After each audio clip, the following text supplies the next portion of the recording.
Good evening, ladies and gentlemen. Welcome to 4A playoff football at Natrona County High School. We welcome you to Cheney Alumni Field in Casper, Wyoming, the home of your Natrona County Mustangs for the first round of the 4A playoffs. We're excited to be able to bring you this. Have some licensing things that you have to go through with this, and we had a local sponsor come through and help us out with that, Platte Valley Bank and Bo Covert. Those guys have hooked us up and allowed us to bring this to you. So wherever you're at in the U.S. or anywhere worldwide, we'd like to welcome you back home to Casper. This is Brent Jurgensen. Game 4 that we're providing for you this evening. You're going to get a chance to hear the Mustang Marching Band play the National Anthem. A little behind time this evening, but that is A-OK. Beautiful evening tonight. It's 59 degrees. And we will give you the live audio of the National Anthem. The second oldest ROTC program in the United States is going to present the flag, present the colors, and we will let you enjoy with us.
So as the flags are retired, we welcome you back. We've got first round action here in Casper, and it is an all Casper affair. Your Natrona County Mustangs ended the season at 8-1, and they secured the #1 seed in the playoffs last week with a win at Rock Springs, and a loss by Cheyenne East to Sheridan allows Natrona the 1 seed. Kelly Walsh finished the season with a win over Campbell County High School, leading them at 3-6 on the season, making them the #8 seed due to the tiebreaker protocol. So, everybody's undefeated in the playoffs.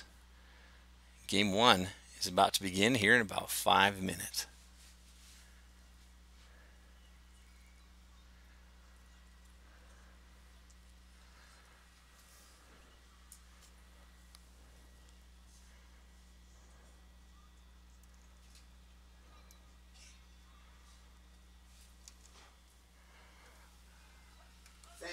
All right, and the flags are retired, and it is go time. So Kelly Walsh won the opening toss. They elected to defer. So Natrona will take the ball first. Offensive starters for the Mustangs. Starting at quarterback, number 17, the senior, Cade Stoner. Behind him, the number 2 rusher in 4A, Dante Wallace. He leads the state in touchdowns. If I take a look real quick with my stat sheet, he has 20 touchdowns on the season. 7 more than his next closest competitor, Parker Christensen, out of Sheridan. Tight end is going to be Jonathan True, number 87. He's a junior. A-back, the slot back, is Tell Campbell, number 7. He's a senior. At the flanker, the leading receiver for Natrona this year is 89, Jordan Bertinoli. And at the split end, the X position is junior Cooper Quigg. The tackles for the Mustangs, number 74, Josh Core, and 58, Cooper Claney, both seniors. All seniors on the front line for the Mustangs this season. The guards are Trevon Smith, number 50, and Yahav Schreiber, 65. And in the middle of all that is center Brendan Gustafson, number 52. I don't have starting defensive lineups for the Trojans. I can try to look that up for you real quick. We are going to be treated to the 2 best running backs in the state of Wyoming tonight. Kelly Walsh's Brock Spiegelberg, coming off an all-state season last year, ended last week with a 300-yard-plus game against Campbell County to take the overall rushing lead at the end of the season.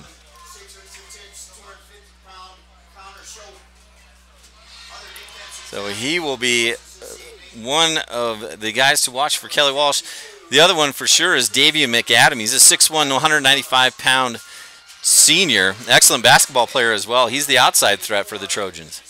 Interesting to note, making his second start of the season, a sophomore at quarterback, Asias Spillane. He's 5'9", 145. Was 3 weeks ago on October 5th. That game over at Kelly Walsh, Natrona got out to an early lead and ended up winning that game 42-12. The Mustangs put up 452 yards of offense on the Trojans and finished with over 600 in the total yardage category. That was the top gaining game all season in 4A. And defensively, the Mustangs held Kelly Walsh in their vaunted running attack to 90 yards on 30 carries and only 67 yards through the air, so under 200 yards of total offense. That being said, this game tonight, even though it's a 1 and 8 seeds, Kelly Walsh certainly is not an 8 seed talent-wise. They have got some great kids. They're really big up front, and they've got some skill guys that can make you miss. So you know they're going to be bringing it in full force tonight against Natrona. And here's your Natrona starters.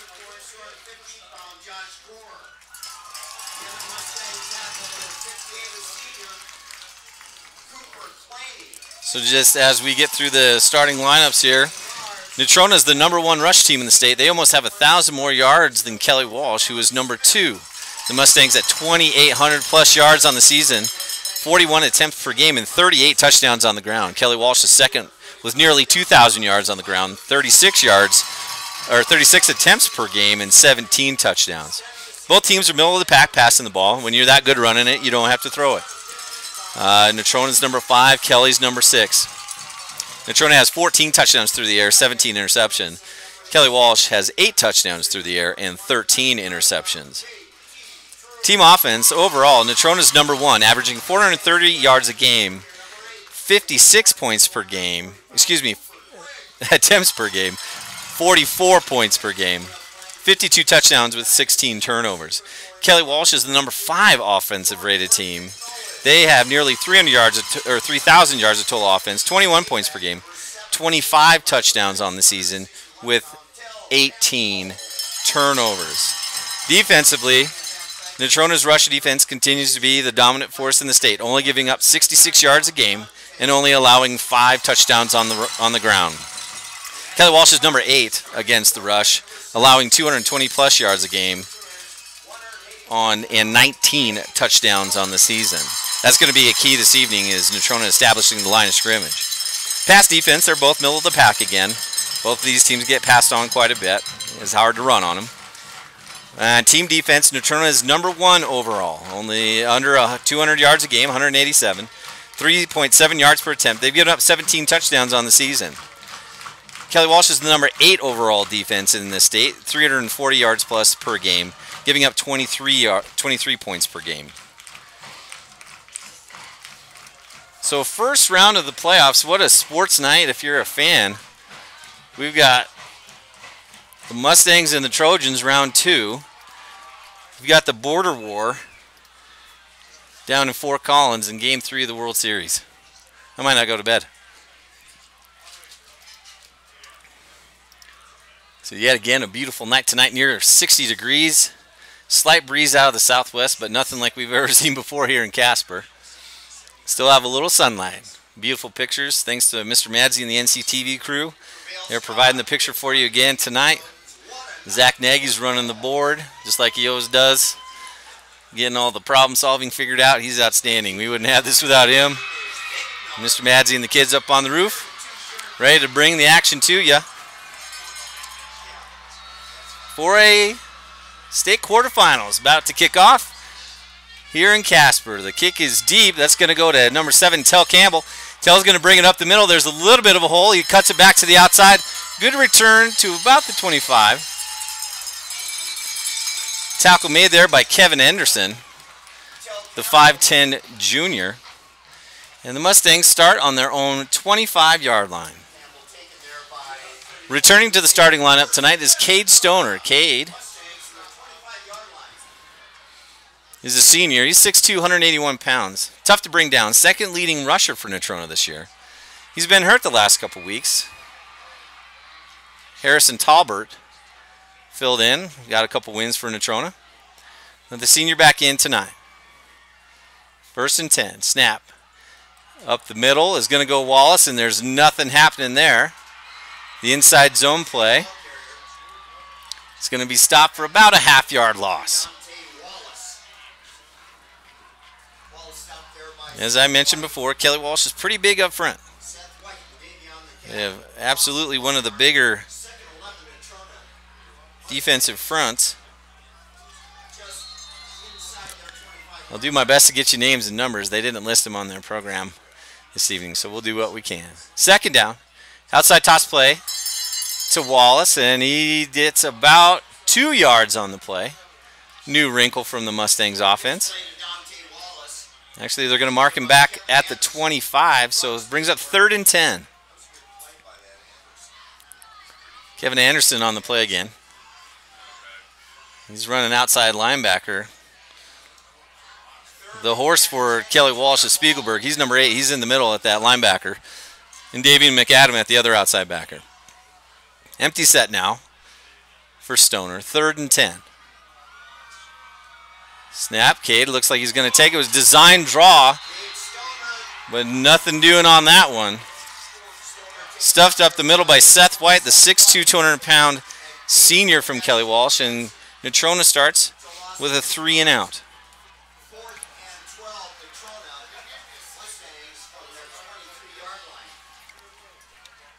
Back deep for Kelly Walsh is Jevin Davis, 5'11", 170-pound junior. And number 81,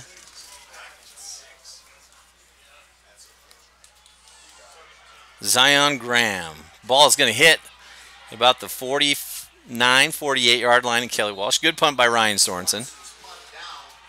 And Kelly will start just barely on their own side of the 50.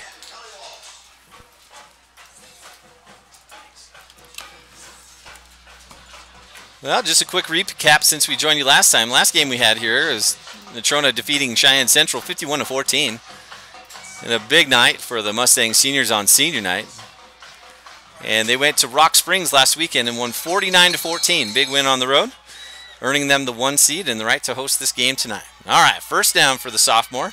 Inside handoff's going to go to Spiegelberg. We'll expect to see a lot of him tonight, and that was going nowhere. Wrapped up immediately by Hunter Brandt, Jordan Bertinoli, Thomas Park, Trevin Smith, Chase Brackenbaugh. All those seniors up front getting the job done. Gain of about half a yard. It's going to bring up essentially 2nd and 10.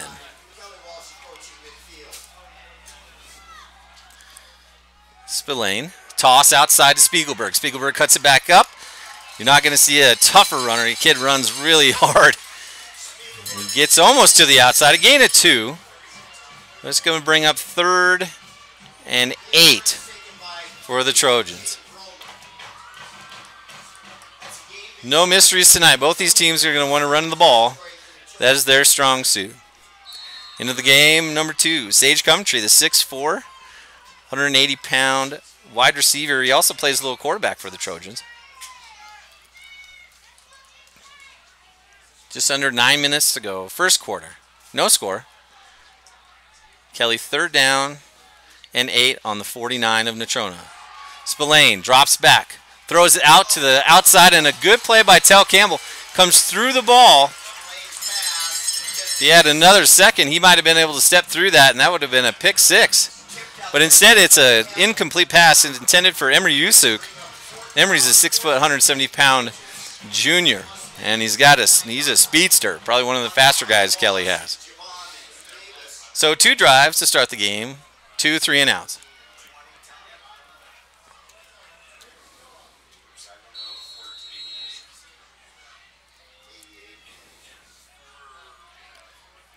Fourth down. And the punt is a low line drive. It's going to take a strange bounce. It's going to keep rolling. Down to the 2-yard line. So a good punt by Jevin Davis is going to pin Natrona deep in their own end.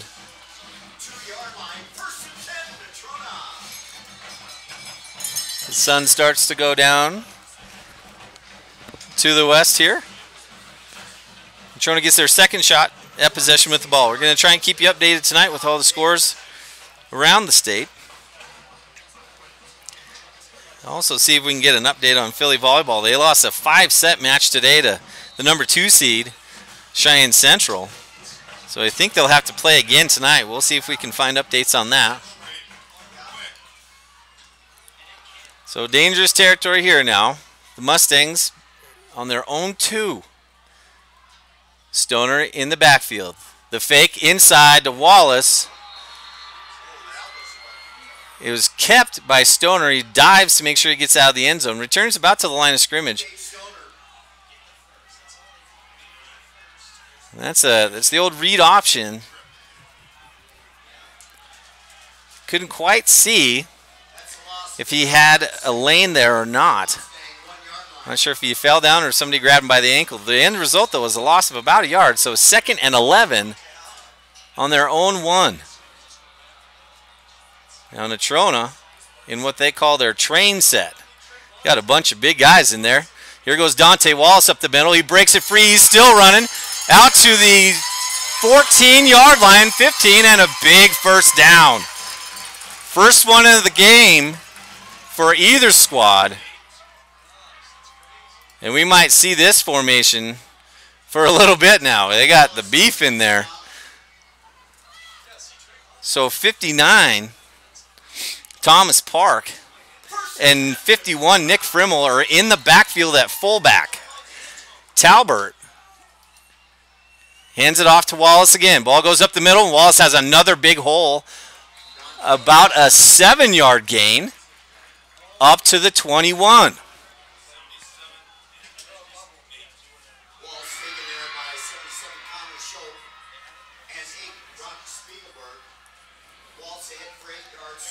This is as big of a line, I think, as Natrona has. They've got every big guy they have. And they're just looking to do one thing, and that push everything backwards. So 2nd and 3, ball on their own 22. The handoff to Wallace again. Ball goes up the middle. There goes Wallace for even more. Tough yards to gain, but he's all the way out to the 30, and another first down, Natrona.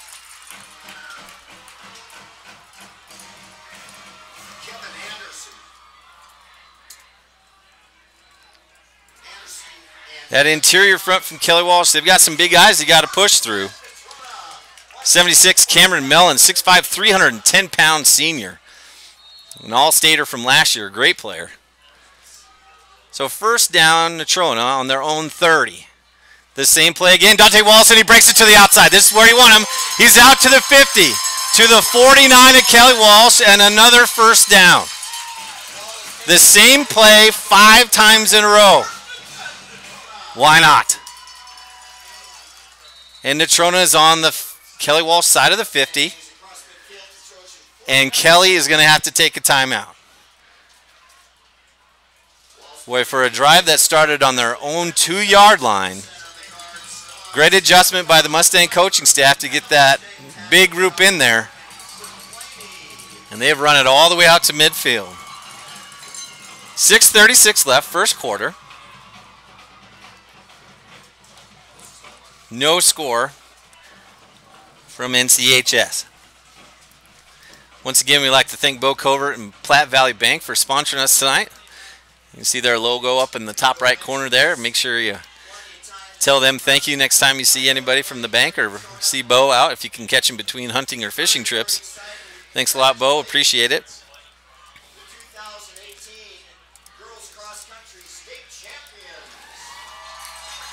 Yes, and if you hadn't heard, our Phillies cross-country team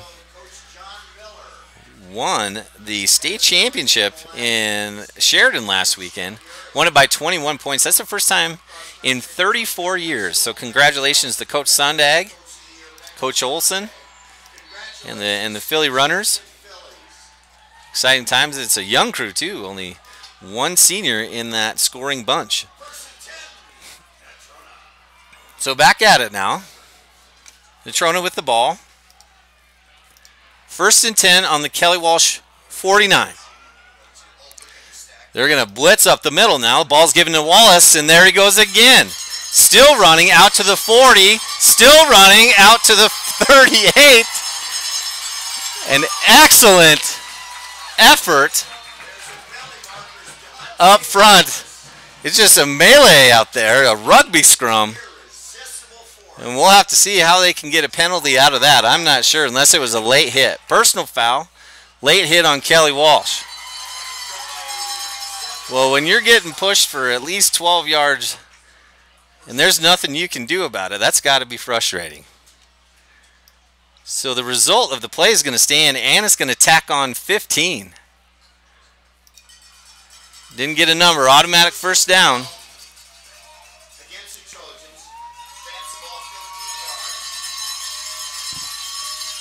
So the gain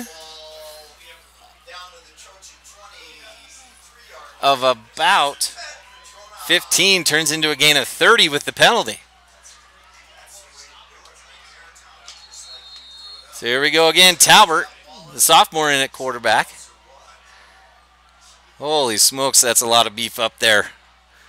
Talbert turns, hands it to Wallace. He jumps over the line. He's still got his feet, still going. They're going to push the pile. It's still going all the way down to the 18-yard line. So a 5-yard gain. What a great run by Wallace. What an outstanding season by Dante, too. He has been absolutely incredible. The 5'10", 179-pound junior has been the stalwart for the Natrona offense this year. Talbert, 2nd and 6 on the Kelly Walsh side of the ball. There goes Wallace. If he can get outside, he's got some room. But instead, he turns it upfield, gets some help from Trevon Smith. It is going to be close to another first down. Official's going to have to spot it and take a look.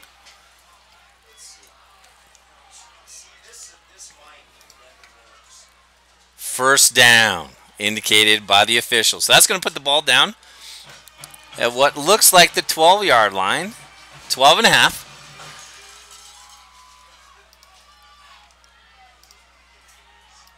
Natrona lines back up in what they call train. They have run the same play every play on this drive except for the first one.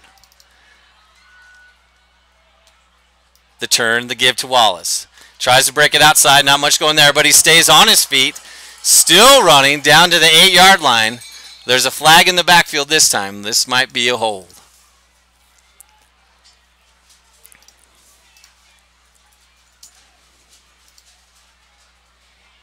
Ball is actually advanced to the 7, but it is going to be a hold on Natrona. Now that's a spot foul. So this might move him back quite a bit, and probably he'll get Natrona out of this formation. We'll have to see. But it was first down.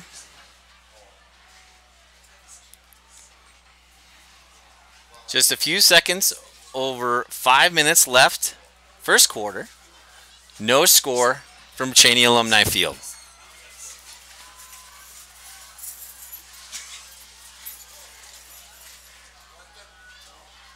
No score in Los Angeles in Game 3.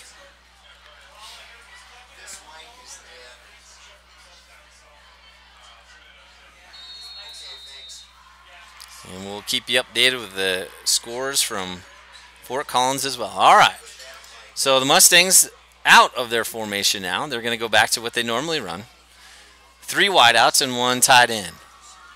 3 receivers off to the left. Talbert still in at quarterback. Ball snapped. Talbert rolls to his right. He's going to take off and run. He's got a little room. Gain of about 5 or 6 on 1st and 23. So that'll run it down to 2nd down and 18 to go. Gain of 5 for Talbert. The Wyoming game starts at 8 o'clock tonight, so we'll get you some scores from there in the second half. 2nd down for the Mustangs on a drive that started at their own 2-yard line. Ball's going to be faked to Wallace, but Talbert kept it. And Spiegelberg cut through the middle with no one blocking him there. Kelly is renowned for their blitzing. They're an excellent blitzing team, and they'll bring Spiegelberg as much as they feel they need to. And so the big loss for the Mustangs drives the ball back to the 23 of Kelly Walsh. It's going to be 3rd and 21.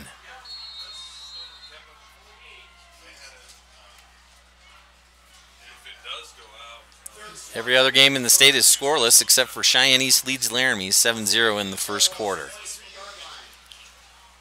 3:20 and counting, first quarter. 2nd drive for NC. Talbert, ball fake. Sets his feet. He's going deep. He's got a man in the corner. It is caught. Touchdown Mustangs. What a throw by Talbert. Can't quite see who it was. I think it was Burton Oley. It sure was. Boy, he went up high, pointed that thing, got 1 foot down, and on 3rd and 20, the Mustangs score and take the early lead. What a throw. Talbert slipped as he was trying to throw it, catches his feet under him, and puts it right on the money for the 6'4" Burton Oley early touchdown. First one of the night goes to Natrona. PAT by Sorensen is good. So 3:11 in the first quarter, and Natrona scores first on the 23-yard touchdown pass. Talbert to Burton Oley.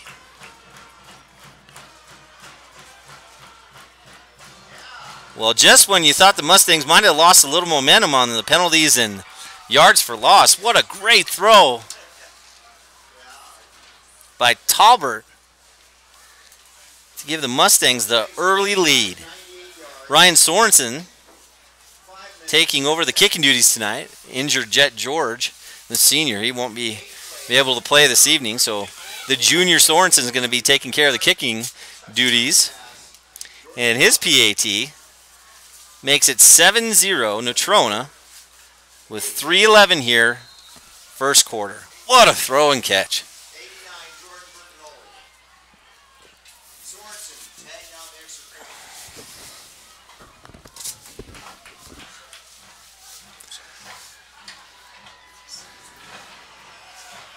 All right, so now with George out, we get Yahav Schreiber kicking the ball. Now, Yahav kicked it last week in Rock Springs too, so this isn't his first time. But Yahav, he's quite a character if you haven't ever met him. The 5'11", 240-pound senior is going to give this thing the boot.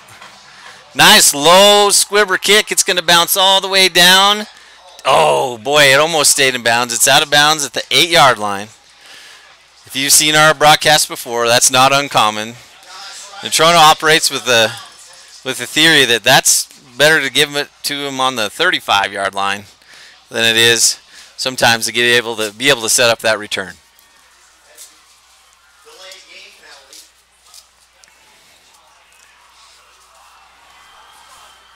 Mark, a procedure penalty against the Mustangs. Excited to have Bob Matson back with us again, doing the PA announcing as he's done for years. The old guard still here in front of us, in the stands where they always are. Beautiful evening for football. So Kelly Walsh's second drive of the game is going to start on their own 35. The inside handoff to Spiegelberg. He gets a little momentum, but he's going to be tackled at about the 37, 38-yard line by Nick Frimmel.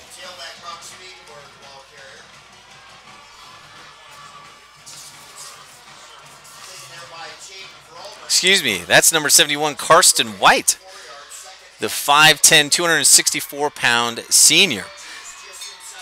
Mustangs rotate about 7 to 8 guys on that front line defensively. So 2nd and 6.5. Quick pass out to the outside. Oh, and a big hit by Hunter Brandt on Tyler Whitley. Whitley hangs onto the ball. Whitley's a 5'11", 165-pound senior. The quick screen to Whitley gains about 4 yards, but a big-time hit by inside linebacker Hunter Brandt. So the Trojans, on their own 48-yard line, have it 3rd and 2. And a little counter play by Spiegelberg. He's going to bounce it to the outside, and he falls forward for the first down. Gain of about 4 on the play, and that marks Kelly Walsh's first down of the game.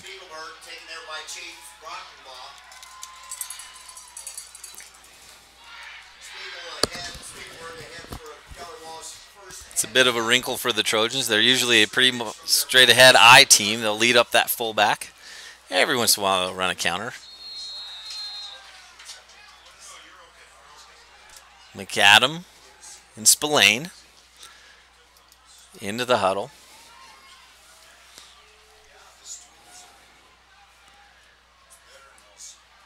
No tight end. Quick pass to the outside. Ball is caught by Davian McAdam, and the pass is out to the Natrona 39-yard line. Good block on the outside. And a quick pass by Spillane gets Kelly Walsh their second first down of the game. And inside Mustang territory for the second time tonight. First and 10, Kelly Walsh in Mustang territory at the Natrona 39-yard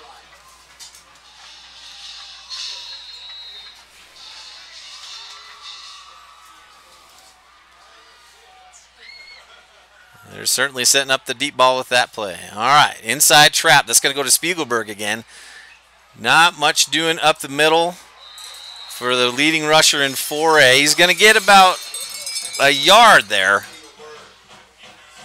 but not much doing. The inside linebacking crew of Brandt and Vroman making it tough sledding on the inside. Cade Stoner playing outside backer, along with Chase Brackenbaugh, both seniors. All 4 of them are seniors, actually. So 2nd and 9 on the short gain by Spiegelberg.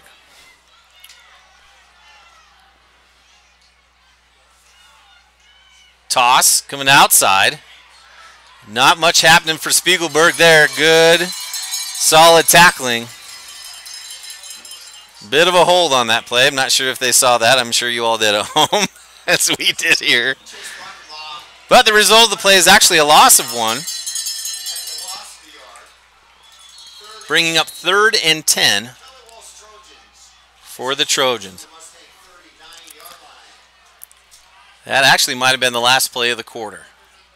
And from the looks of it, it is. So at the end of 1, each team has had 2 possessions of the ball. Kelly is still finishing their second possession. But after 1, your Natrona County Mustangs lead Kelly Walsh in round 1, the quarterfinals of the 4A playoffs, by a score of 7-0.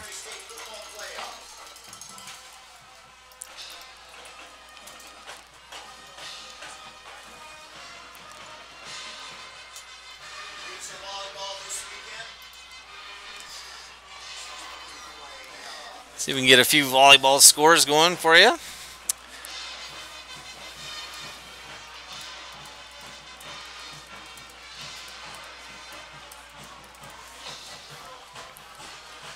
Appreciate all of you joining us tonight. I know we got the word out kind of late, but we found out this afternoon we were going to be able to do this, and we're excited to bring it to you.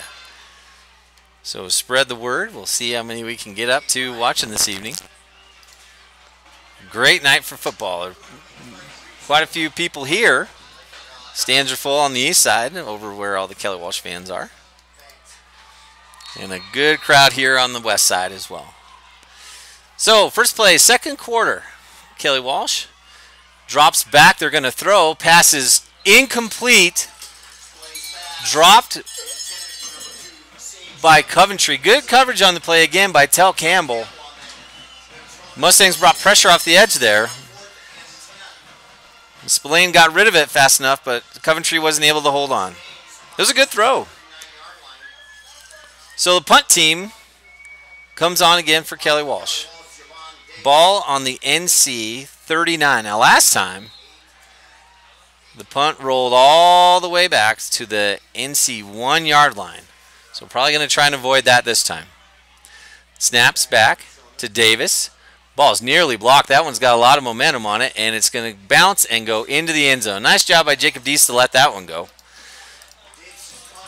So Mustangs will start drive 3 of the game on their own 20.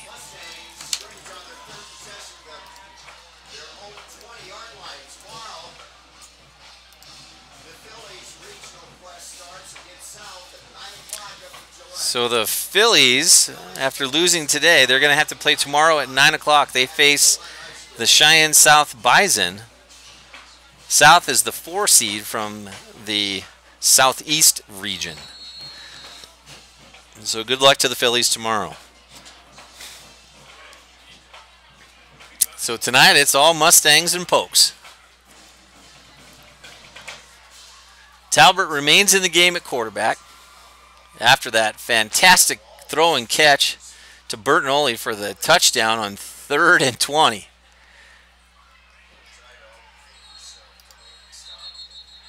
And we're going to have a timeout called by the Mustangs. That'll leave them with 2, so each team has used 1 timeout so far.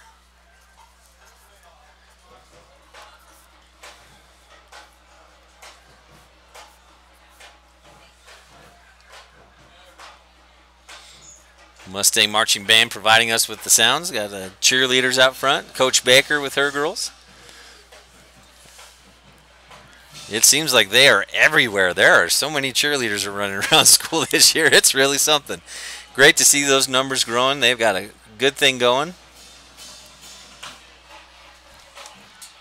Student section, as always, about 15 rows deep.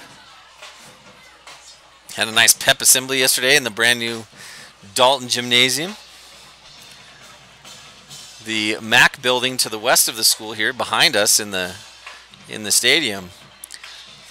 Indoor track is being finished up. They're putting paint on that thing right now, so keep your fingers crossed. That facility will be open within about a month and a half. It's really exciting times to see the finish of the build here at NC. All right.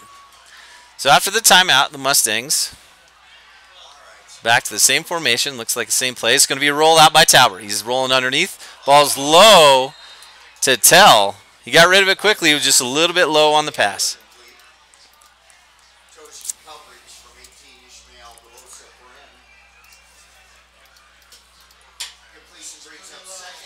Good rollout. Might have been squeezing it a little bit. The ball went low.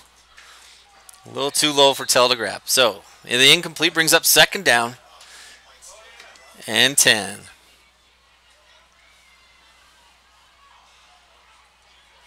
Good snap ball up the middle of the Wallace, and he is, oh, nope, fooled me. Talbert kept the ball. Goodness. There's just enough light to not be able to see anything. I thought Wallace had the ball, but Talbert kept it on the zone read. Ends up with a gain of 0, actually. Might have lost about half a yard. So 3rd and 10 for the Mustangs from their own, just inside their own 20-yard line. Goodness, I thought Wallace had the ball. Great fake.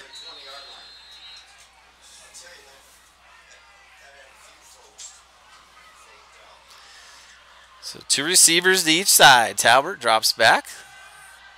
He's trying to get rid of it, and he's going to be sacked. Depending on where they mark it, but Spiegelberg came through unchecked again. It's going to be marked down all the way at the 7-yard line. So if there's anybody that you can't leave open to blitz, it's Spiegelberg. He comes through and makes another big play up the middle. There's going to be have to be an adjustment made here on that because he's been in the backfield a few times already. So second punt of the night for Sorensen. He's going to be in his own end zone. Ball is low, but Sorensen goes down, picks it up. Nice kick. Spiral kick goes up the middle, and it's caught at the Mustang 38 by Jevin Davis.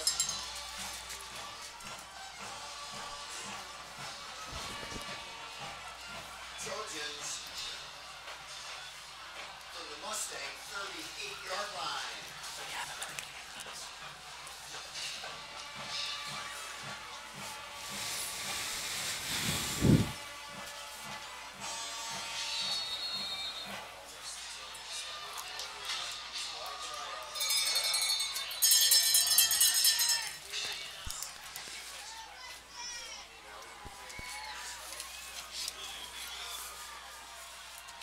So the Trojans start another drive on the NC side of the 50.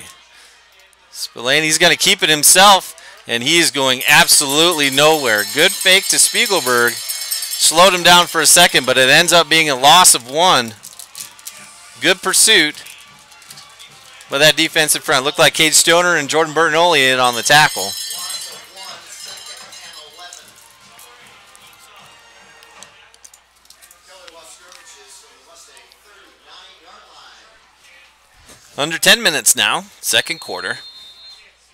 It's going to be 2nd and 11 for the Trojans. Emery Yusuk in at wide receiver for Kelly Walsh. Lined up as a tight end or a tight wing.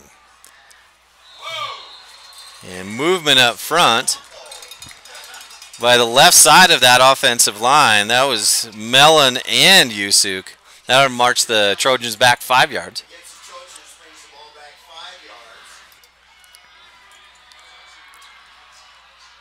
5 yards. And Davian McAdam back in the game. McAdam and Spiegelberg are the keys to the Trojan offense. Slowing those two down is going to be key for NC this evening.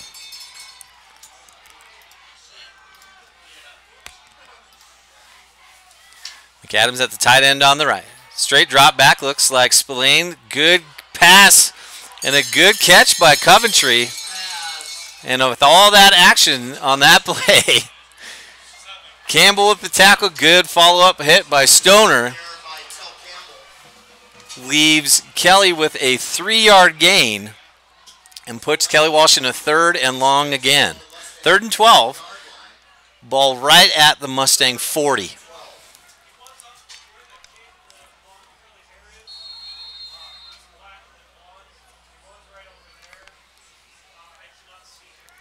So 8:30 left in the second quarter. Mustangs lead 7-0 after a 98-yard drive.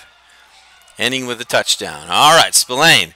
He's got the quick pass out. He hits the man in the flat. That's Yusuk. Looks like a little tight end screen. He gets absolutely drilled at the 31-yard line of the Mustangs. Great hustle by Smith.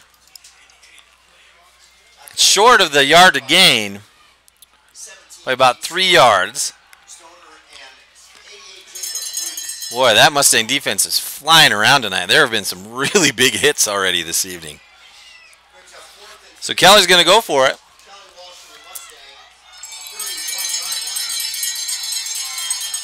Got to watch for the trick plays on this kind of a deal. Spillane under the center. He's going to drop back. They give it off to Spiegelberg. He gets up to the 30, but he is not even close to the first down. Great job of penetrating by that defensive line for NC. Roman comes off the bottom of the pile. So does Brackenbaugh. Great job. That play didn't have much going from the beginning. Hunter Brandt filling in the middle as well. He's an outstanding inside linebacker for NC. So the Trojans had a little momentum there, but for a drive that started on the NC 38, the net gain is 6 yards. Great job by the Mustang defense, gives Talbert and the boys the ball again.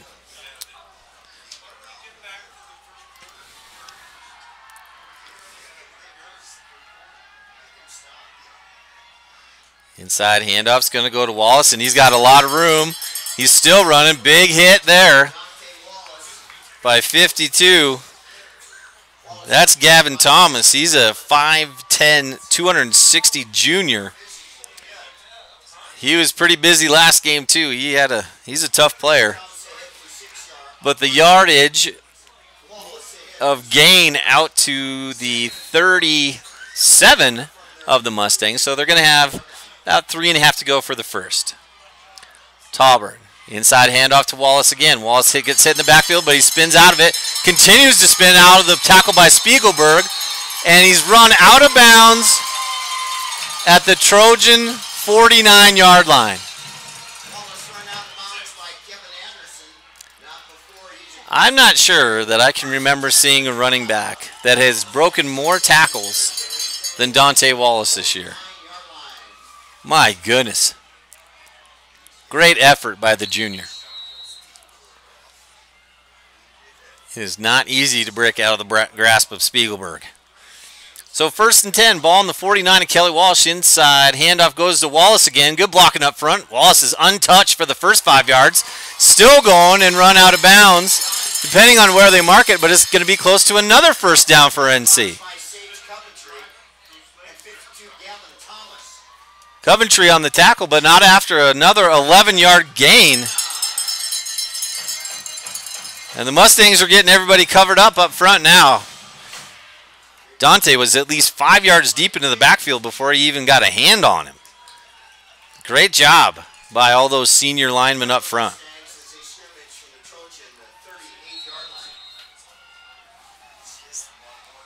Clock stopped after running out of bounds. 1st and 10. Inside handoff. The get is to Wallace again. He's going to be wrapped up. I believe that was Mellon on the tackle. It was Cameron Mellon. Inside defensive tackle. There's a lot of beef in there. Almost 550 yards a kid with 2 guys on the interior front for Kelly Walsh. So it's quite a feat to be pushing those guys around. A 3-yard gain looks very pedestrian for Wallace with the way he's been running tonight. All right, the fake is to Wallace, and they're going to wrap it around the outside. Talbert's got some speed. He's got the edge to the 30, the 25, and out of bounds at about the 24. The sophomore speedster, with the gain of about 14, gives NC another first down.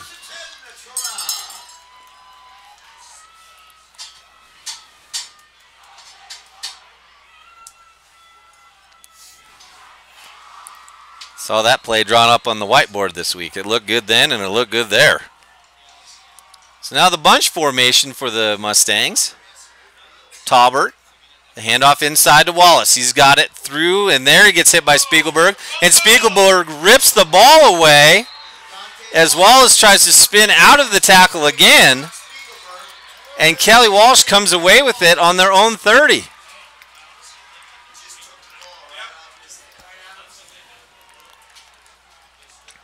Well, that is a big play for Kelly Walsh. That looked like it was going to end up with points for the Mustangs again. So first turnover of the game is actually by Natrona.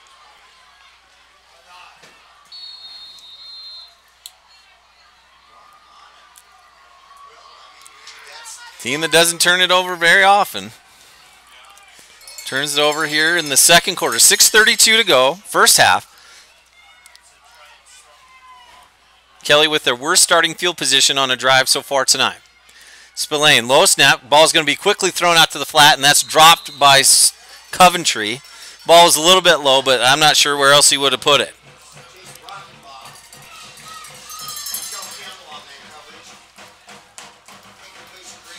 Kelly looking for the quick hitter passes. Got to get rid of it soon. I haven't seen the Mustangs blitz too much this evening. They're playing just pretty much base 4-4 like they usually do.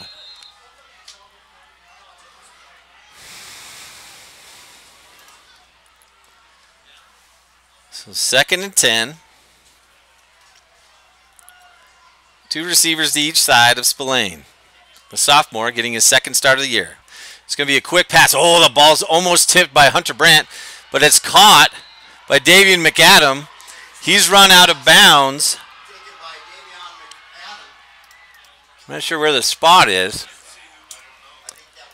He's actually marked out of bounds short of the line to gain. So it's actually going to be 3rd and about a half a yard from the Kelly 39.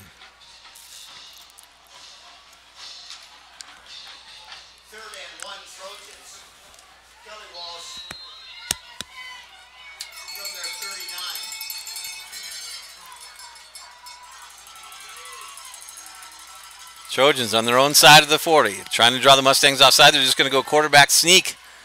Boy, and it is close. I'm not sure. It looked like there was a good initial surge, but it didn't go much of anywhere. I think it's going to be just enough for a first down. Yep.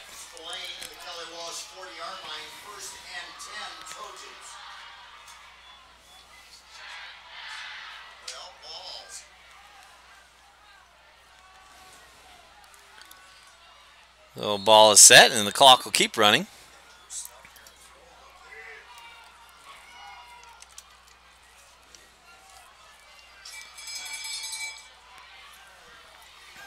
Jaden Simmons down to the front side here.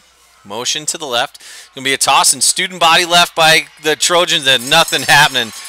Boy, Chase Brackenbaugh did a great job coming in, blowing up the edge, making sure that Spiegelberg had to turn it back in where all his help was. There is a flag on the play. Good hustle by Smith on the tackle. Trevon is a 277-pound, 6'1" senior. Looks they're talking to Natrona. Personal foul on the Mustangs.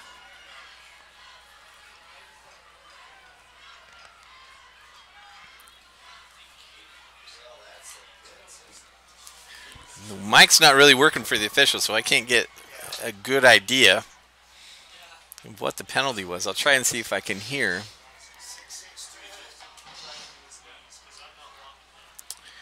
So the penalty, after the great play by Smith and Brackenbaugh, gives the Trojans the first down on the NC 44.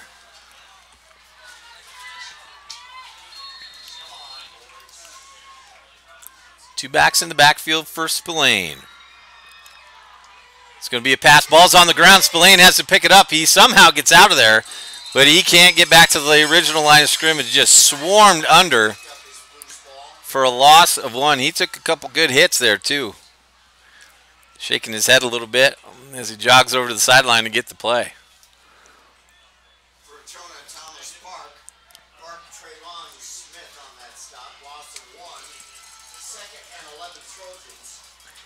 So approaching the 5-minute mark here, second quarter. Score is still 7-0 Natrona.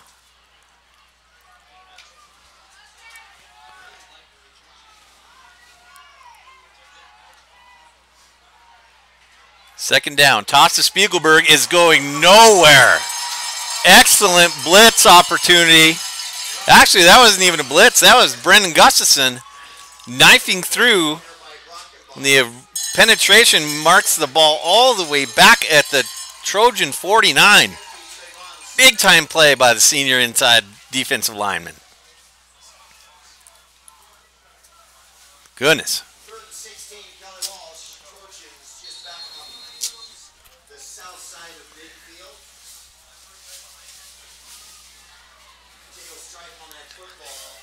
Dietz back at the safety position. Tel Campbell and Cooper Quigg outside. playing corner. 3 receivers to the right for Spillane. Looks like a little pressure off the outside. Ball looks like it's tipped, but nothing doing again. Just too much speed from the linebackers of Natrona. Outstanding tackle by Chase Brackenball. You're not going to outrun him. And the drive stalls again for Kelly Walsh. Ball is back, well, right at the 50, actually. So Cooper Quigg and Jacob Dietz back for the Mustangs. Davis, there's a high snap and a high punt. Fair catch called for by Dietz, and he's got it at his own 17, maybe even the 18. So after the turnover, Wallace was stripped by Spiegelberg down at the Kelly Walsh 30-yard line on a really promising drive. Kelly gets a couple of first downs, but the big tackles for loss by the Mustang linebacking core and defensive tackle Brendan Gustafson pushes Kelly too far back to get the first down. They end up punting from the 50. And with 3:37 left here, first half, Mustangs could use a time-consuming drive that ends in points going into halftime. And Kelly Walsh will get the ball first in the second half. So Talbert is going to hand it off inside to Wallace. You know he's going to hang on to it, and there he goes. Breaks freeze at the 30, the 40. Flag on the play. That one's probably coming back. That was the best run of the night by Wallace. Well, that one's probably coming back.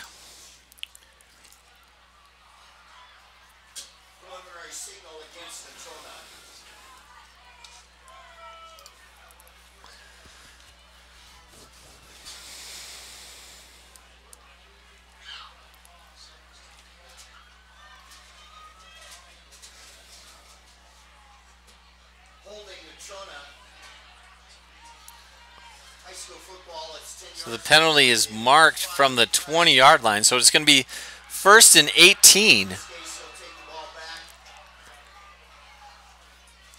for the Mustangs. Talbert, the sophomore, getting another start. Well, he didn't start this evening, but he quickly was subbed in. He's done a great job stepping in for the injured Cade Stoner a few weeks ago.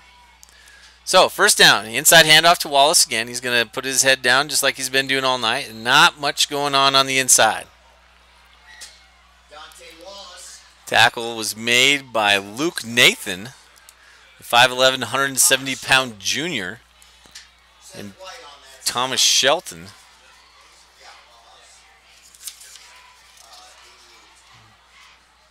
And Seth White on the tackle for Kelly Walsh. So it looks like the ball is moved up a yard. So 2nd and 17 now. Kelly Walsh widening out a little bit. And drop back to pass. Talbert's got it. Wide open. Is Tel Campbell get upfield? There he goes. Well, and just like that, it's a solid 12, 13-yard gain. Nice read by Talbert to get it to the open guy. Now it makes it 3rd manageable. 2:30 left on the clock and counting. Mustangs have 2 timeouts, so do the Trojans. Quick moving first half. 3rd and 5. Big opportunity for the Mustangs. Looks like the blitz is coming from the inside by the Trojans. Quick pass out to Bertinoli. He's got the yardage maybe to gain. Yes, he does. Well, it never hurts to get it to the biggest guy on the field when you need a first down. The Mustang senior with a touchdown catch tonight. Catches the quick screen by Talbert for a gain of about 8 and gets the Mustangs a first down. Now we might see a shift in tempo for NC. 2 receivers to each side. 2:02, 2 even to go now.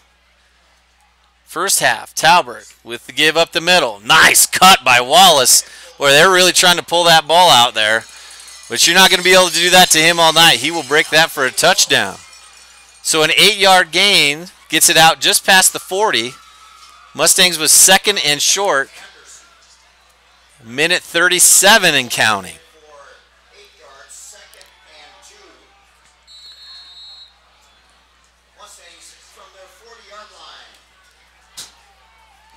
Two timeouts left.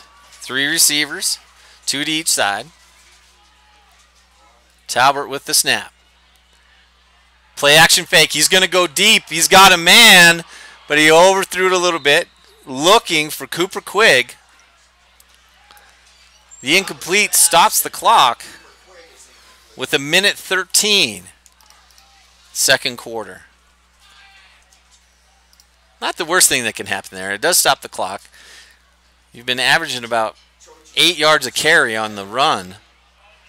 Just got to make sure you cover Spiegelberg up. So the Mustangs looking to add to their lead before halftime.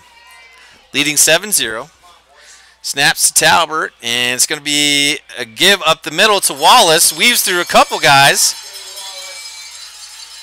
And the automatic stoppage of the clock with the first down. They're going to have to move the chains. Clock stops with 1:06 to go. You got to quickly get set up.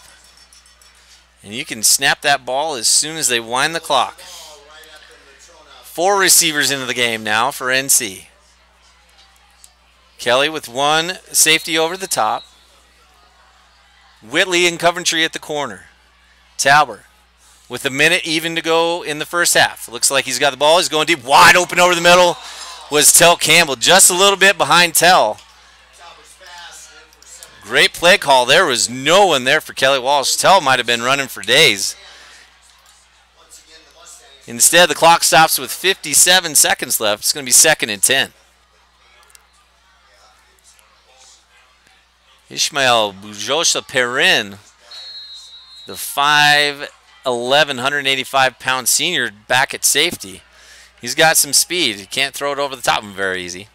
So the second down give is to Talbert. He cuts it back up the middle. He's quickly tackled on the 49 of Kelly Walsh. So no timeout. He's going to let the clock run a little bit, get the play in quickly. 3rd and 5 Mustangs. 35 seconds to go. Plenty of time. Ball snapped. Inside handoff. That's going to go to Wallace. He's got a big hole. Off to the right-hand side. Puts his shoulder down. And Bujosa Perrin takes the brunt of that. The gain of 9 gives NC another first down. This time on the Kelly 40. Officials timeout. And it looks like Mellon is down. Yeah, that is not good to see. The all-state player for Kelly Walsh having a hard time getting up. He might be all right.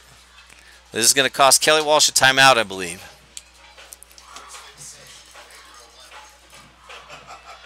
Excellent blocking up front by the Mustangs offensive line. Gets the first down for Wallace.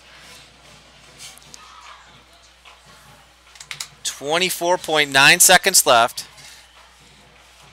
Mustangs lead 7-0.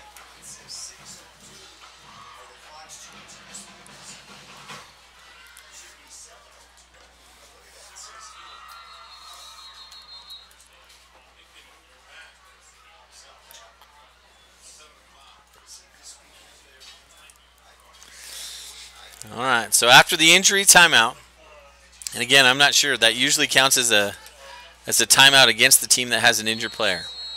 So, 2 timeouts, NC with the ball, running the clock. Ball snapped to Talbert. He drops back. Got plenty of time. He's going deep to Bertinoli, who's got the ball caught, and touchdown Mustangs! Touchdown number 2 for Bertinoli. This one a 40-yarder. Outstanding pass by Talbert over the top. And the dart right before the half. Trying to get the clock here with 11 seconds to go. Bertinoli with separation. the second time those two have hooked up for a touchdown, this time from 40 yards out. And Bertinoli, the senior, the #1 receiver for the Mustangs this season, comes up with touchdown number 2. The PAT is up and good by Sorensen. What a pass and catch again by Talbert and Bertinoli. Well, you might want to write that one down, folks. That could be a big, big moment in this game, especially with Kelly getting the ball to start the second half. You always want to win the end of the half, both in the first and second half.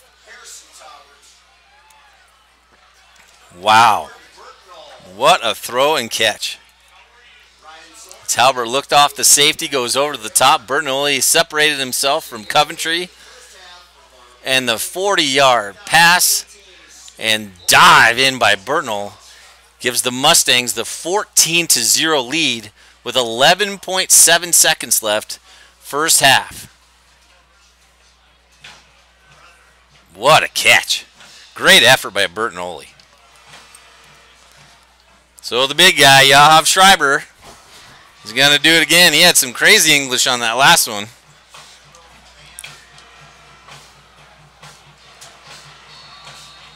All right.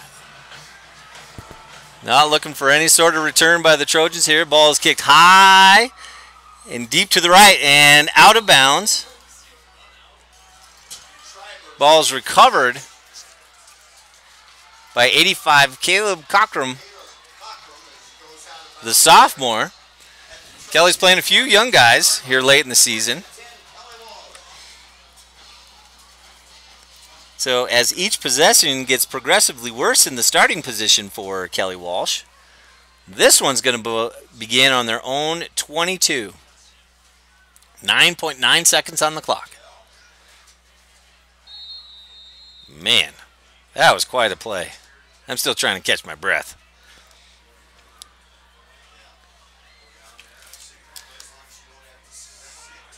So Cameron Mellon looks like he's okay for Kelly Walsh.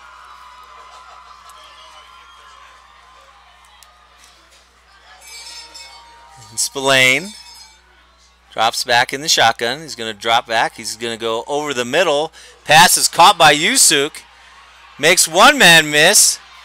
Cooper Quigg pushes him out of bounds with no time left. So an exciting end to the half. Possibly. And there's some excitement on the field there. I'm not sure what's happening.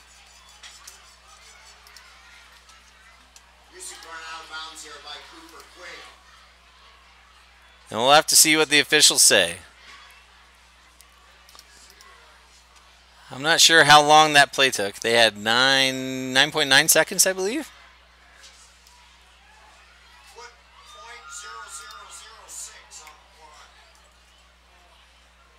So most of the Mustang team had already gone to the locker room.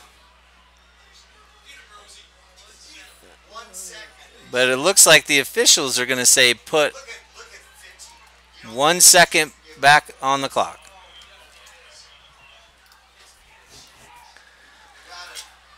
Well, there you go. So the gain on the play is of 26 yards.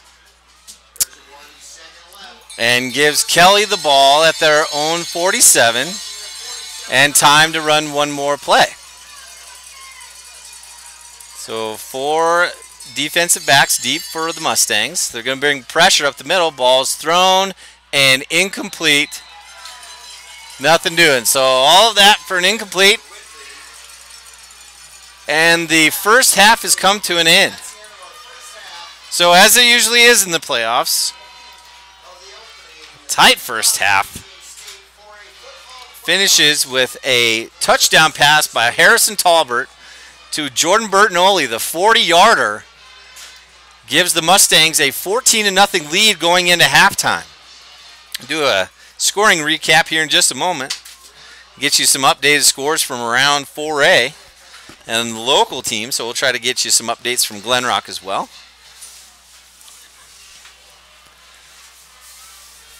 I don't believe there's going to be a halftime show this evening,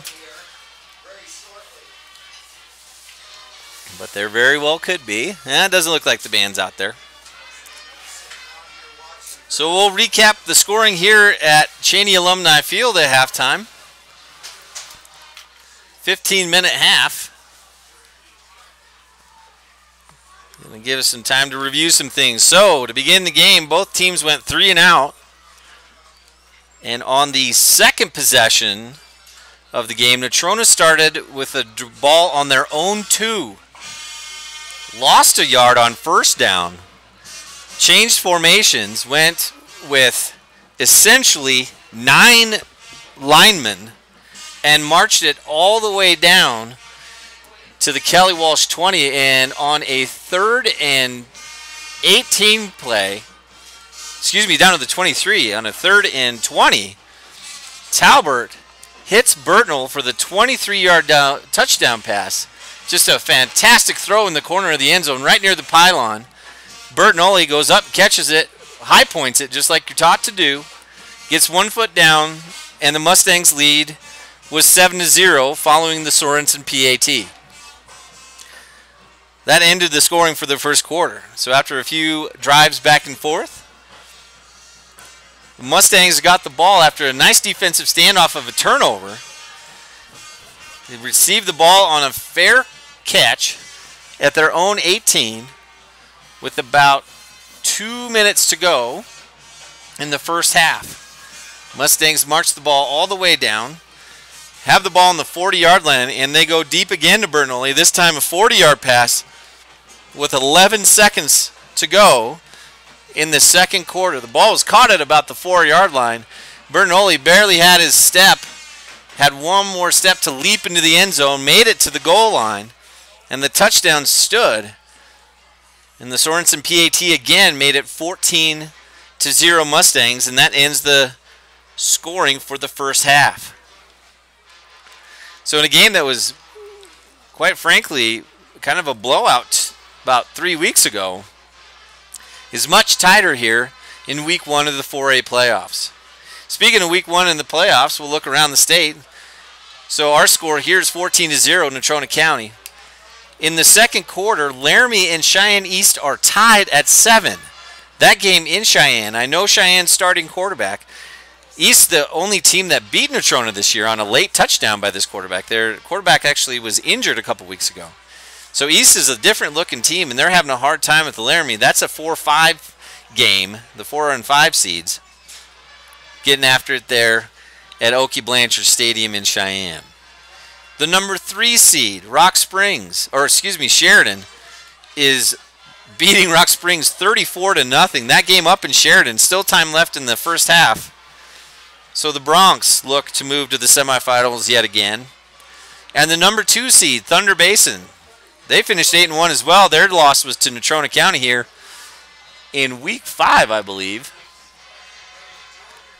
And the Thunder Basin Bolts leave Cheyenne Central 14-0. That game up in Gillette at the old South Campus there, over by the Rec Center. So, in every game but the Laramie and East game, the chalk is holding. In the game of traveling, Evanston traveled to Torrington tonight. That game just underway, 0-0 early in the first. Jackson leads Lander 6-3 in the second quarter. Douglas leads Cody 20-8, that game in the second. And Star Valley leads Warland 20-0, that game also in the second. Class 2A, just down the road here in Glen Rock, Big Piney playing Glen Rock. They've never played in the regular season, ever. So they've only met in the playoffs. Glen Rock's won every time. The score is 0-0 first quarter. That game probably just underway. Wheatland is tied 7-7 with Graybull. Wheatland's got a good ball club this year. And Kemmerer and Buffalo are also tied at 0. That game in the first. And earlier today, Mountain View defeated Thermopolis 41-0. Class 1A football, Bighorn, the number 1 ranked team in 1A. New head coach this year, Kirk McLaughlin, doing a great job.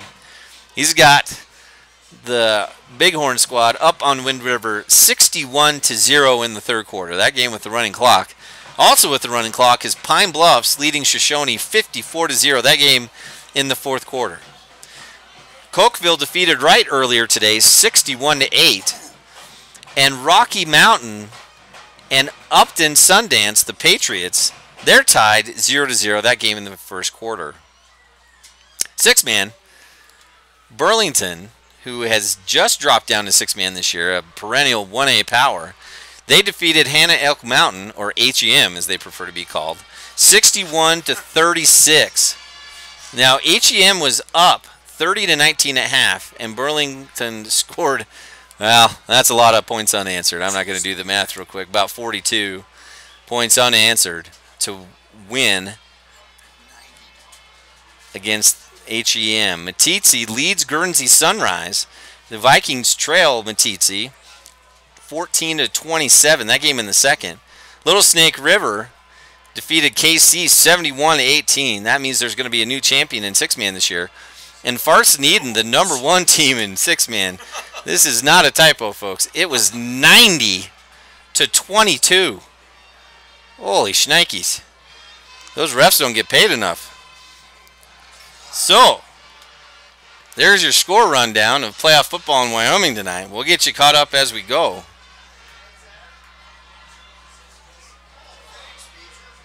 Well, that's some great games tonight. So we'll keep an eye on that Laramie score. That's a big one. I can get you an update of the World Series game here. Game 3 in LA. I'm not going to give away who I'm rooting for in that. But the Dodgers lead 1-0 at the end of 3. And the Pokes take on the Rams down in Fort Collins here in about 45 minutes. So we'll update that as we get going in the game here in the second half.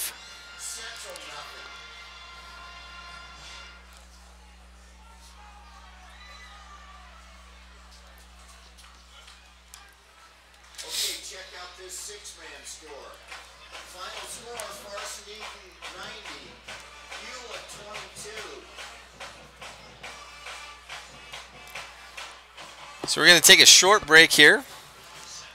I don't have an indicator of how much time's on the clock. I'll see if I can let you know so you can get your snacks ready. So we've got 7 minutes on the clock about, and they'll add another 3 minutes for the warm-up. So about 10 minutes time, the second half will begin here from Mustang Stadium. We'll get you some natural sound here. The bands are playing. Both Kelly Walsh and NC have their bands here tonight. Sean Weiss doing just a fantastic job again with the band, as they always do. So we will rejoin you here in less than 10 minutes for second half action from Cheney Alumni Field. Your score at halftime, Natrona County 14, Kelly Walsh 0. We'd like to thank Platte Valley Bank once again for sponsoring this evening's broadcast. Appreciate Bo Covert and everything that they have done for us, allowing us to bring this to you tonight. So thank you, Bo. And the folks down at Platte Valley Bank will be back with you here shortly.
got it maxed out 10 seconds to get everything all you're going to do. Especially if you're in a vehicle. I don't know what else he was doing, but he's like,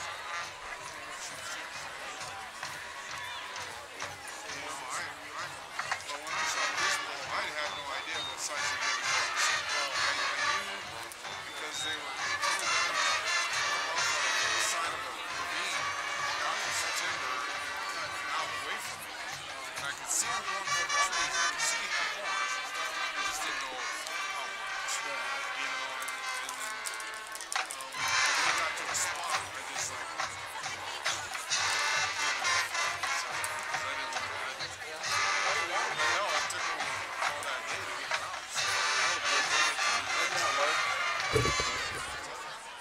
Greg got this one. He got it right at dark. Time he got it quartered it out. It was only 300 yards from the ground. Got it quartered it out. It was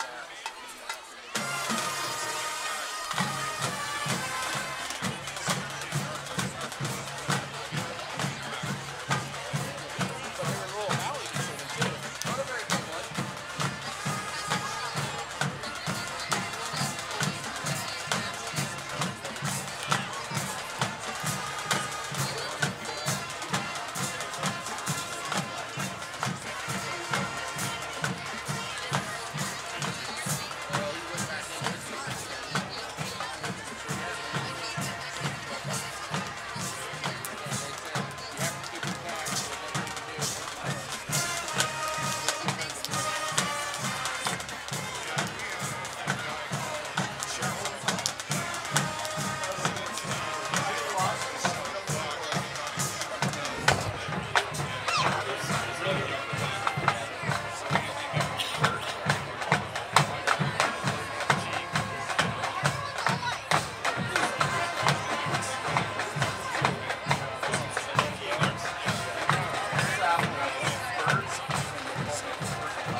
Welcome back, everyone, for second half action from Cheney Alumni Field. First round, the quarterfinals of the 4A football playoffs. The number 1 seed, Natrona County, leads the 8 seed, Kelly Walsh, 14-0 here in Casper. Flags are barely moving. The temperature's still above 50. Late October evening is absolutely gorgeous. Mustangs in the all orange uniforms warming up on the south end zone. Kelly Walsh in the north end zone getting ready to receive the second half kickoff.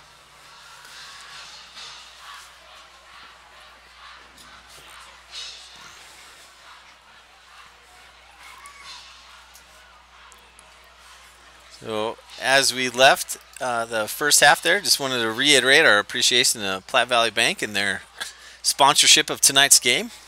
Thank Bo Covert and the crew over there for allowing us to do this tonight. It's been a good game.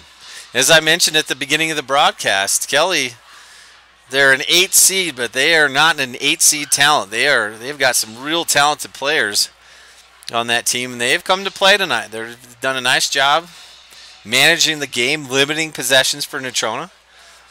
Very fast first half, actually. For a 6 o'clock kickoff, we were done with the first half at about 10 after 7, if not sooner. So, quick half. Be a little bit longer here in the second half, but some good football, quality football. A few penalties here and there, but other than that, pretty clean. Kids are getting after it. Some big-time hits on both sides. Dante Wallace and Brock Spiegelberg for Natrona and Kelly Walsh, respectively, the 2 top running backs in 4A football this year, and it's by a long shot, too. Number 2 and number 3, I don't even think, they're not even over 1,000 yards. Spiegelberg finished the season with 1,533 yards, and I bet he has about 20 tonight. Wallace finished with 1,300 yards. Led 4A in scoring with 20 touchdowns. And I bet he's got close to about 60 or 70 tonight. Heck, he had about 60 on the second drive of the game when Natrona marched 98 yards for the touchdown to open up the scoring for the game. So, second half action here, Cheney Alumni Field, for the right to go to the state semifinals. Yav Schreiber kicking off. Again, the deep kick, that's going to go up and caught by Davion McAdam. He's going to get it at the 25, and he is bent backwards at the 27. McAdam's a good runner. There was nothing doing once he got hit there. So, the Trojans looking to establish some offensive momentum. They had 3 or 4 drives that actually were in Natrona territory, but they couldn't do anything with them. They've had decent field position, actually probably better than NC tonight, but just haven't been able to string more than 2 first downs together this evening. So that big offensive line for the Trojans back out. The sophomore, Messiah Spillane, in the backfield. Spiegelberg. He's in the backfield. A quick pass and a great tackle by Cooper Quigg. Oh, goodness. The junior comes up from his corner position, all 6'1", 139 pounds of him, and he hits Tyler Whitley, the 5'11", 165-pound senior. And that was a loss on a quick screen. That rarely happens. Great coverage by Quigg. Brings up 2nd and 11 for the Trojans. Toss to Spiegelberg. He's going to get outside, but he is crunched at the 25. And there's a penalty. I probably shouldn't have said anything about the penalties. There's on play 2 of the second half. That's going to be a hold. There's no doubt about that. Burton Oley playing that left defensive end. It's tough to get your mitts on him and pull him around without holding him. And that's exactly what happened. So it'll be interesting to see what NC does. They're going to take the penalty. So that's a spot foul. And the ref's mic works now. Outstanding. So that's going to put the ball all the way back at the Kelly Walsh 15. So 2nd and 23 now. Split backs. Pressure off the outside. Here come the Mustangs. Oh, escape to the outside by Spillani. Nice job by Spillani. He's actually going to get a gain of about 2. We haven't seen him yet this season, so tough to gauge what he can do. He showed some nice speed there. Pressure off the outside by Brandt. He ran him all the way down and out of bounds. The 2-yard gain is going to make it 3rd and about 20 for Kelly Walsh.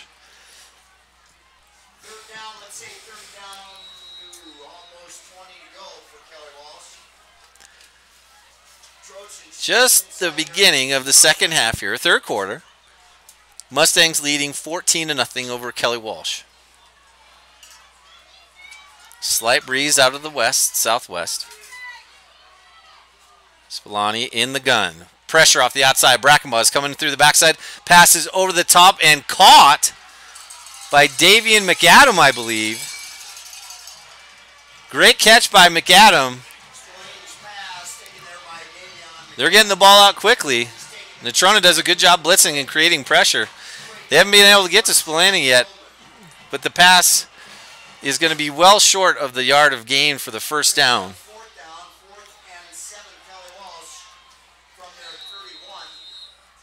Punter for Kelly Walsh is Jevin Davis. He's back at his own 15. Snap is good. Low line drive kick. Going to be picked up by Dietz at his own 33. Cuts back against the grain. He's got some room. He's out to the 40. Cuts it back. Keeps going. 45, 50. Big block by Bertinoli. They're going to call Bertinoli for an illegal comeback block, which is a new rule this year. You can't have a blindside block. I think the kickers, you have to use your hands. You can't use your shoulders in order to blast somebody. And we'll see what they decide here. But a great return by Dietz. He fielded the ball at his own 33, took a few steps to his right, got some great blocks, and ran it all the way back to the Kelly, about the Kelly 42-yard line. So we'll have to see what's going on.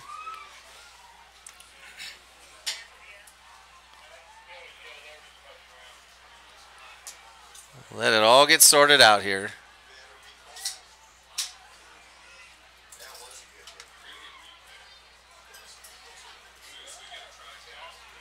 The injured player for Kelly Walsh is Emery Yusuk, the junior. A little slow to get up. Coach Vance out there looking at his guys. New trainer this year for NC, Leah Washington out there to take a look. So a little delay for the injured player. We still haven't gotten a call on what the flag actually is. Looks like Yusuk's going to be all right.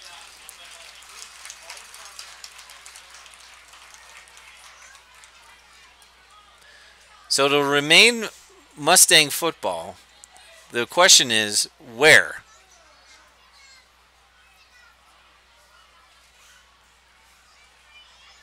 So the ball is spotted at the 41 of Kelly Walsh. So personal foul, an illegal block. So the 15-yard penalty is going to take it back to the Mustang 44. So it takes 15 yards off that great return by Jacob Dietz, but it still gives NC the ball near the 50-yard line, just 6 yards short. Just over 10 minutes to go here, third quarter. Harrison Talbert, still in at quarterback, the sophomore. Takes the snap. He's going to hand it off inside to Dante Wallace. He's got a big hole up the middle. Breaks the tackle to the 35. 30-yard line. Turns, is down at the 30. But a 27-yard gain on the first play of the second half for Mustangs. Looked like the turf monster got Dante there. He had some momentum.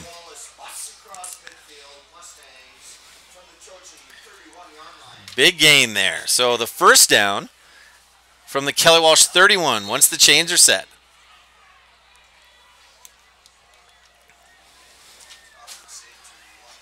Good snap. Inside give is to Wallace again. Got a huge hole again. He's to the 20 and across the 20 down to the 18.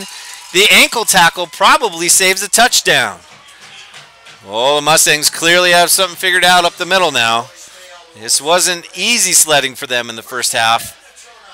And a quick adjustment has 2 really fast first downs and about 40 yards of gain in 2 plays.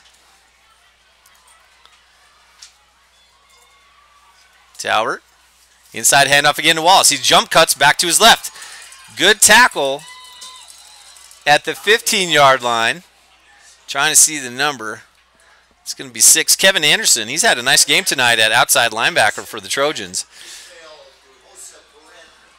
Gain of 3.5 for Wallace on first down. Second and a long 6. Mustangs inside the 15. Talbert on the rollout. Got plenty of time. Wide open Bertinoli. He's got it again, and his 3rd touchdown of the night. Talbert to Bertinoli. Great play call. The 15-yard pass play. It's going to sound like I'm just repeating the same thing over and over with the scores, but it's been that tonight. So Talbert, rolling to his left, hits a wide open Bertinoli in the flat, who catches it about the 8-yard line, turns it upfield, and shoulders his way into the end zone for their 3rd touchdown connection of the night. Sorensen with the ball up and good. So for the 3rd time tonight, the Talbert to Bertinoli connection yields points. And with 9:04 now left in the 3rd quarter, NC leads 21-0.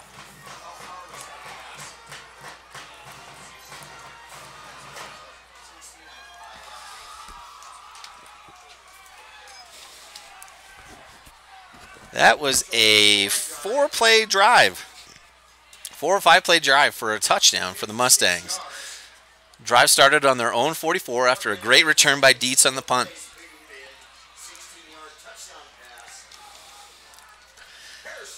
So if you were in Vegas putting money on this game, because I'm sure it's on the big board and at the MGM, if you were betting on who scored the first touchdown for the Mustangs, you probably would have been with Dante Wallace. That would have been wrong. You probably would have bet it would have been on the ground. That would have been wrong too. But if you had the old trifecta on the Talbert to Bertinoli connection through the air, you'd be buying lunch tomorrow. The Mustang air attack tonight, getting the job done. Great running by Wallace. He had 2 yards of 40 yards plus to set that play up. Great play action to the left by Talbert. Sets his shoulders, gets it out to Bertinoli quickly. And now the Trojans face a 21-point deficit here in the 4A quarterfinals. Nice drive by the Mustangs to start the second half. A high kick's going to be fielded by McAdam again at his own 18. He's going to cut it back to the left. Looks like he has a little room, but that ends very quickly. Good pursuit. Great tackle by Chase Brackenbaugh. The outside backer and speedster for the Mustangs has been all over the field tonight. Jared Flanagan in on the tackle as well.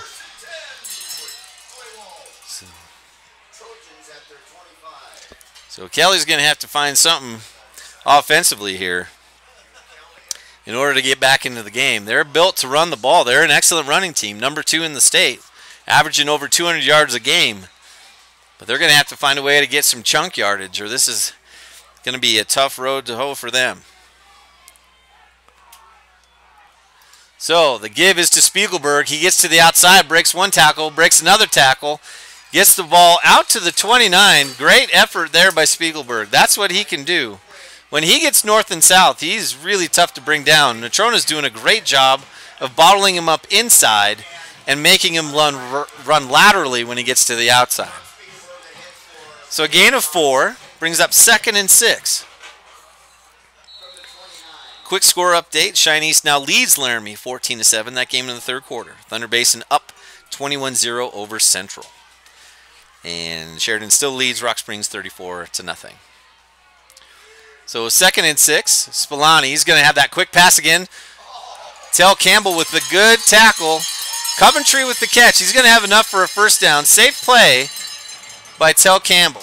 He almost picked one of those earlier in the night. That's a long throw across the field. Good coverage by Campbell, but the first down for Kelly Walsh brings it out to their own, nearly their own 36-yard line. Defensive subs for the Mustangs, rotating guys on that front 4.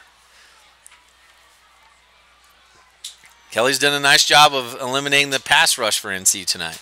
All right, drop back. Spillane almost picked off. There were 3 Mustangs there. Jaden Vroman, Hunter Brandt, and Tell Campbell all in on that one.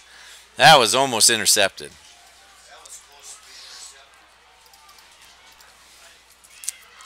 Comes here from Tell Campbell. 2nd and 10 Trojans from the Kelly Walsh 36-yard line.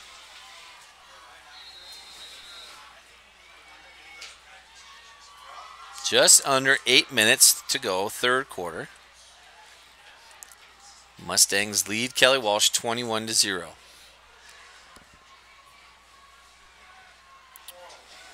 Ball on the 36. Play action pass. Spillane's turning back upfield, looking for Anderson. Kevin Anderson. The ball was a little bit out in front of him. That's a tough play to make as a left-handed quarterback.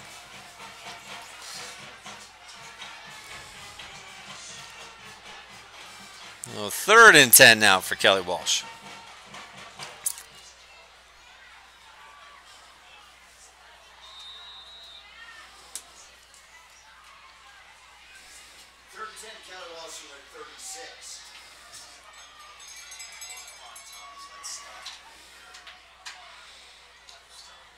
Quick pass again by Spillane. He's going to go over the top. He's got a man. It's Coventry, but it's thrown a little too far outside, and the ball is incomplete. It's going to bring up 4th down.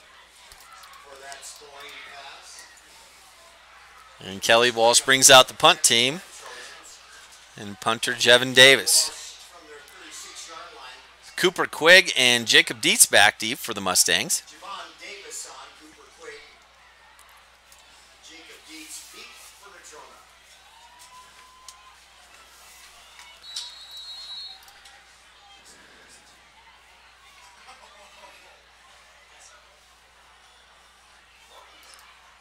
Oh, nearly blocked by Brackenbaugh.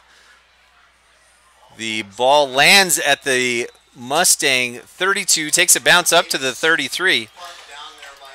So Mustangs begin drive 2 in the 2nd half on their own 33-yard line, leading 21-0.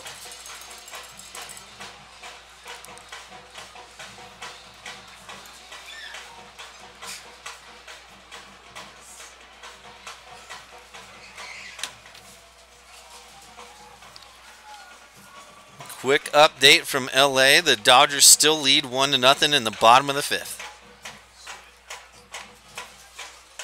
As we mentioned earlier tonight, the Natrona County Phillies cross-country team, state champions last weekend. Had an assembly for them yesterday. Great group of young ladies bringing home the trophy for the first time in 34 years. Phillies volleyball team up in Gillette. They're looking to extend their season with a win tomorrow morning at 9 o'clock. Here we have Talbert. He's going to get the quick pitch to Wallace. He cuts it up. Good cut. He ran into his own blocker. So a lot of action there for about a 4-yard gain. That's an interesting play. It's like the old toss, but that's hard to do from the pistol formation with your quarterback kind of in a shotgun. But the gain is 4, and Wallace has another solid run. Mustangs have to be averaging about 8 or 9 yards a carry tonight.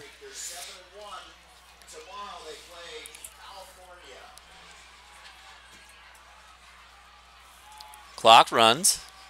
Talbert. He's going to keep it himself this time. He pulls to the outside and a quick tackle by Davy McAdam. Talbot taken down there by Davion McAdam. A little extra activity after the play there. Looks like Brendan Gustafson's down. He's going to stay down for just a minute.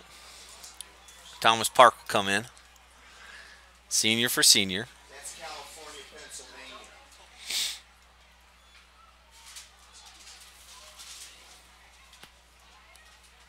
So the down will be 3, about a half-yard gain on the Talbot keeper.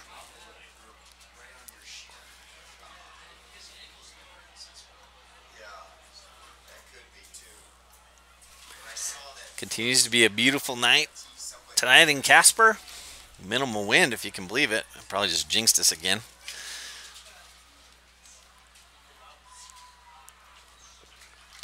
Looks like Gus is going to be okay. He just got stepped on a little bit. That's not fun, especially with those big guys in there. So third down. Mustangs have about 6.5 to go for a first down.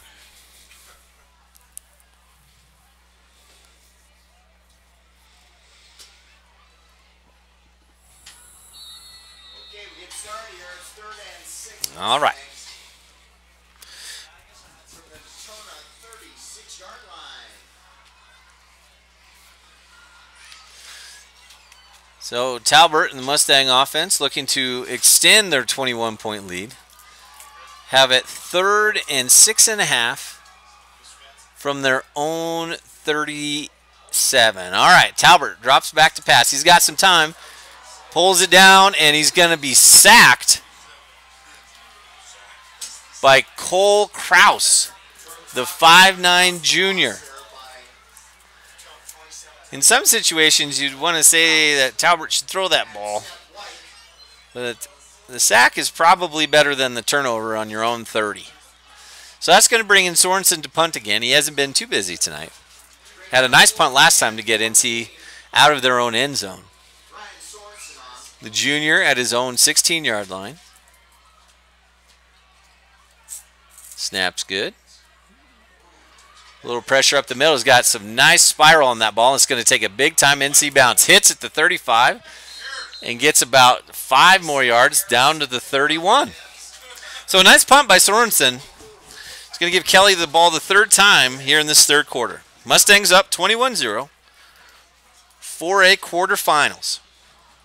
The winner of this game will go on to play the winner of the Cheyenne East and Laramie game. That game is still East leading Laramie 14-7.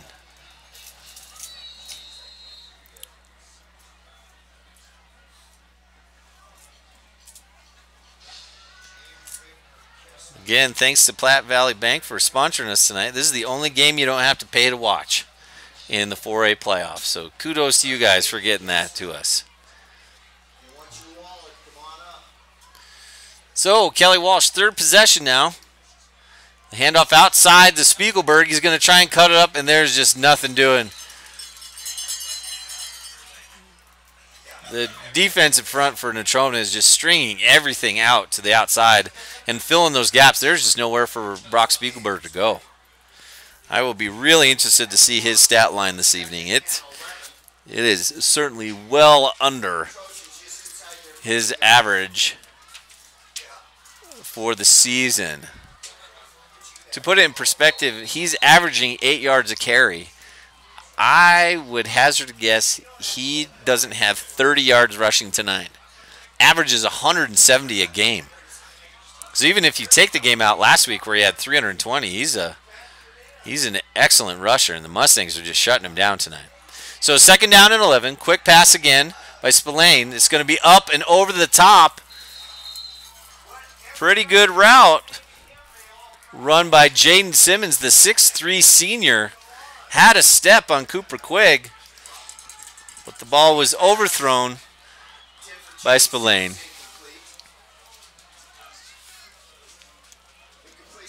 Bringing up another 3rd down for Kelly Walsh. Once again, there goes the ball on the Trojan 30-yard line.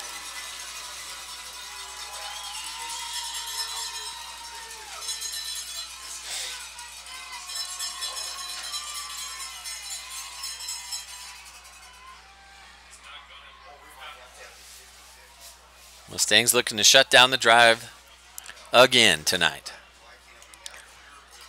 2 sophomore quarterbacks in tonight. That's probably never happened. That hadn't happened in a long time. So the Trojans are going to roll out to the right. Brackenbaugh with the pressure up the right side. There's no one on the backside for Spillane. Good hustle play by Tell Campbell. Comes off from his corner position, runs down Spillane, and pushes him out at the 37-yard line. It looked like he had all day to run, Spillane. Excuse me. Great hustle by Tell Campbell. Brings up 4th down. Now, at some point, Kelly's going to have to start going for it on 4th or run a fake. They're just going to run out of possessions. So Davis back to punt for the 3rd series in a row.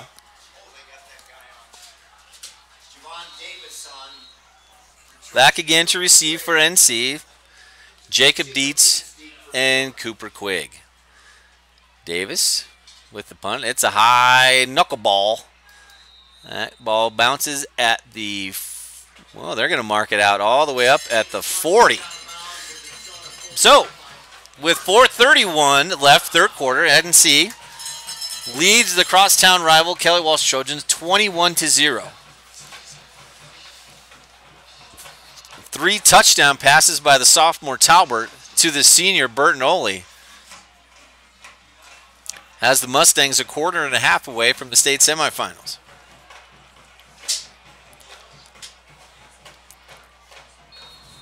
James Kessler, have your wallet up here.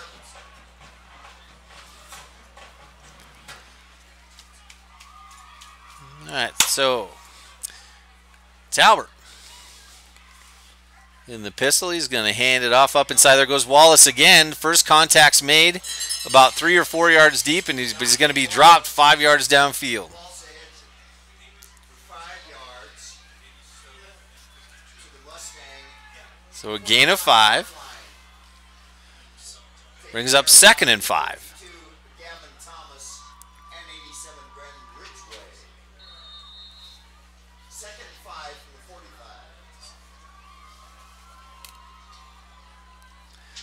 Talbert going to roll to his left. Wide open again. He's got JT True underneath. True catches the ball. Big block by Hunter Brown. True steps out of bounds. Oh, he missed it. I believe the official missed it there. True looked like he stepped out at about the 36. Maybe I saw it wrong, but he gets it all the way down to the 24-yard line. Great catch by True. He was a little bit behind him. Corralled it. There was no one around him for the big game for the Mustangs. Boy, the play-action rollout game for the Mustangs tonight is on point. 1st and 10. Ball's given off to Wallace. He has to shake one defender. He's got it. Shakes another one, and Wallace down to the 13-yard line. And another 1st down run.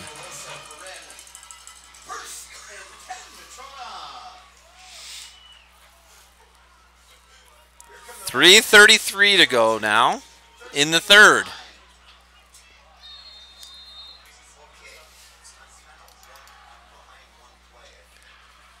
Talbert in the pistol. Low snap. Gives to Wallace. He's got the ball up the middle again. Gets caught from the outside. Wallace once again.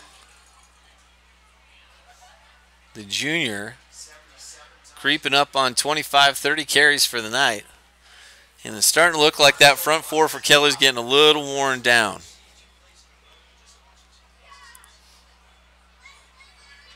Wallace hit for 3 yards, 2nd and 7 from the 10. So gain of 2.5. Under 3 minutes now, 3rd quarter. Talbert in the pistol. Inside give to Wallace. Cuts it up to the right side. Down to the 5. He was going to bring up 3rd and 2. The Mustangs can get a 1st down inside the 3. Ball on the 5-yard line. Tell Campbell and Hunter Brown. Both seniors out here on the left-hand side. Looks like Tell's going to go over to the right. 3rd and 2 from the 5. Jordan Bertinoli off to the right-hand side. Talbert drops back. He's going to hand it off to Wallace. Wallace has the edge. He's going to get to at least the first down. A flag on the play. Now, it looks like the ball's going to be spotted just short of the goal line. And I mean just short.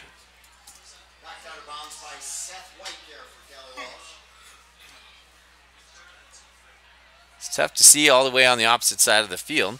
We'll get the call from the official, the crew out of Worland tonight.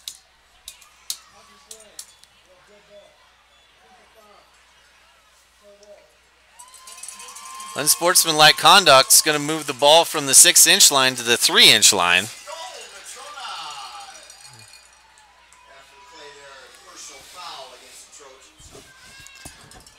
So there have been more personal fouls tonight than any other penalties.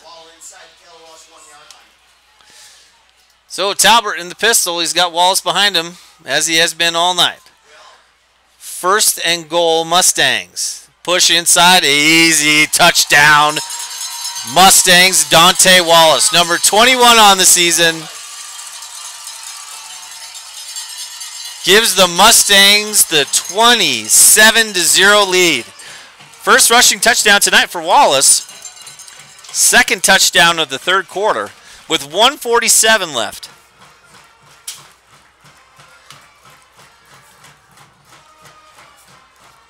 And Sorensen on to attempt the PAT.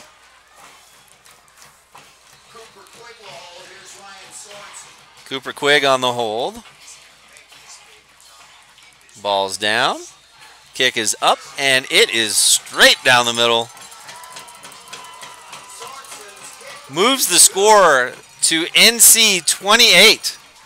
Kelly Walsh 0. 2 touchdowns here in the third quarter have opened up the 28-point lead.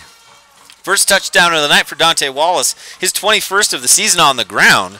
That doesn't even count what he has through the air. I'm sure he's got a screen pass or two for a touchdown. So the Mustang offense continues to control the ball in the second half. The defense does their job, limiting the effectiveness of Spiegelberg. I'll try to get some general stats here at the quarter. As that beautiful full moon starts to rise on the eastern horizon. Of course, it's orange. The night continues to be gorgeous, still 53 degrees. Perfect football weather.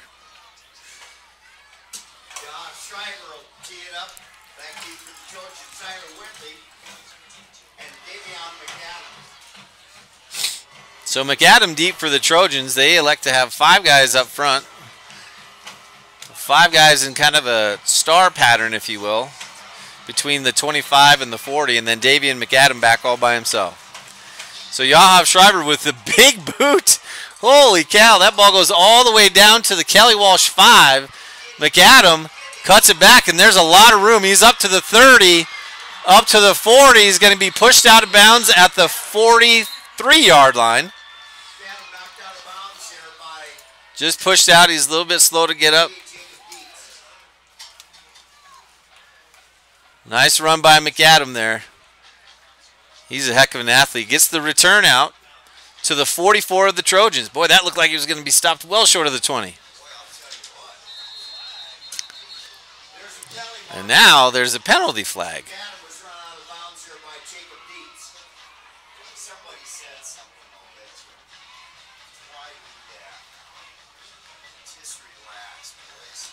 So I'm not sure. It's probably going to be a sideline warning.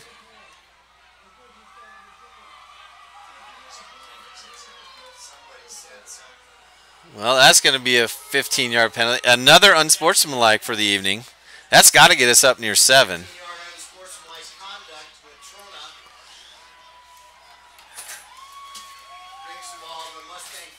Puts it on the Natrona 41. So Kelly,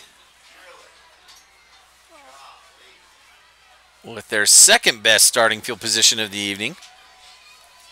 About a minute and a half left, third quarter. So Spillane Back in the gun. Spiegelberg to his right. McAdam. It's going to be a pass play. Spillane looks across the middle. And they're going to throw a flag here. McAdam was trying to go across the middle. Now they're going to call pass interference. I'm not sure what you're supposed to do. So it's still first down. Pass interference against Natrona. That is a 15-yard penalty. So 30 yards in penalties on 2 consecutive plays gives the Trojans the ball on the Mustang 26-yard line. Mustang 26.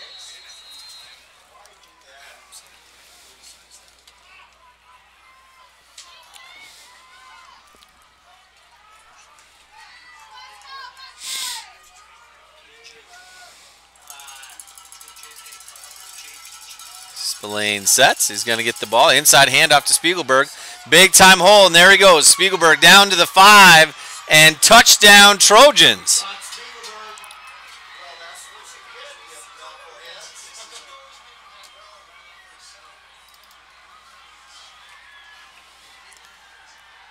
So the ball on the 29 or 30-yard line.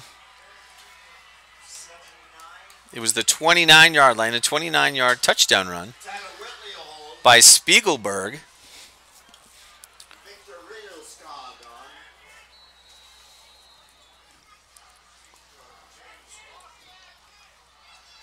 PAT attempt by Kelly Walsh. Looks like they have a lineman hustling in at the end of the play here. And ball snap kick is up, and it is good. So Victor Valskog, I'm going to guess a foreign exchange student, 6'4", 190-pound senior. He puts the ball through the uprights and puts Kelly Walsh on the board. Minute 22. A 29-yard touchdown run by Brock Spiegelberg makes it 28-7 Mustangs. 2 big penalties on that play, 30 yards on consecutive plays gives Kelly Walsh a lot of yardage into Mustang territory, and Spiegelberg getting north and south once he gets past that first 4 is going to be really tough to bring down, and that's exactly what happened. The Dale Stokes stick was good.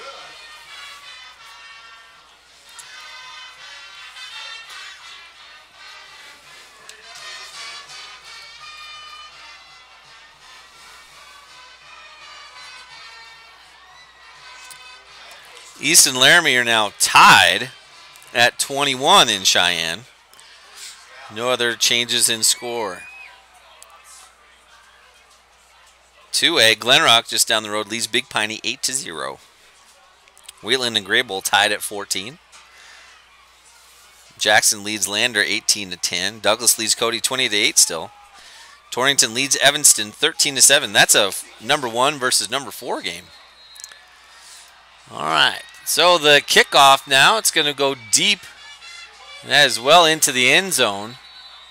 Not returnable by the Mustangs.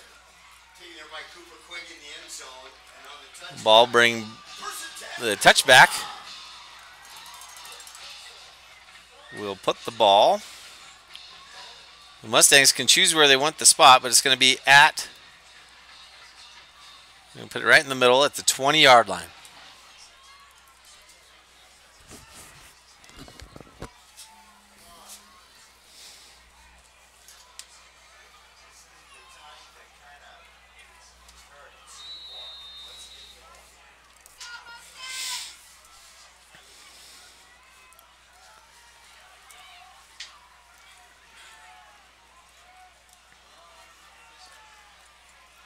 All right, so Kelly with 4 defensive linemen, 2 interior linebackers, 2 outside linebackers, really wide. Ball's going to be given to Wallace, and there is a ton of room. Dante's got it out to the 29-yard line, about an 8-9 yard gain. Well, that was 1 block away from a touchdown. That's going to bring the clock down to a minute left in the third now.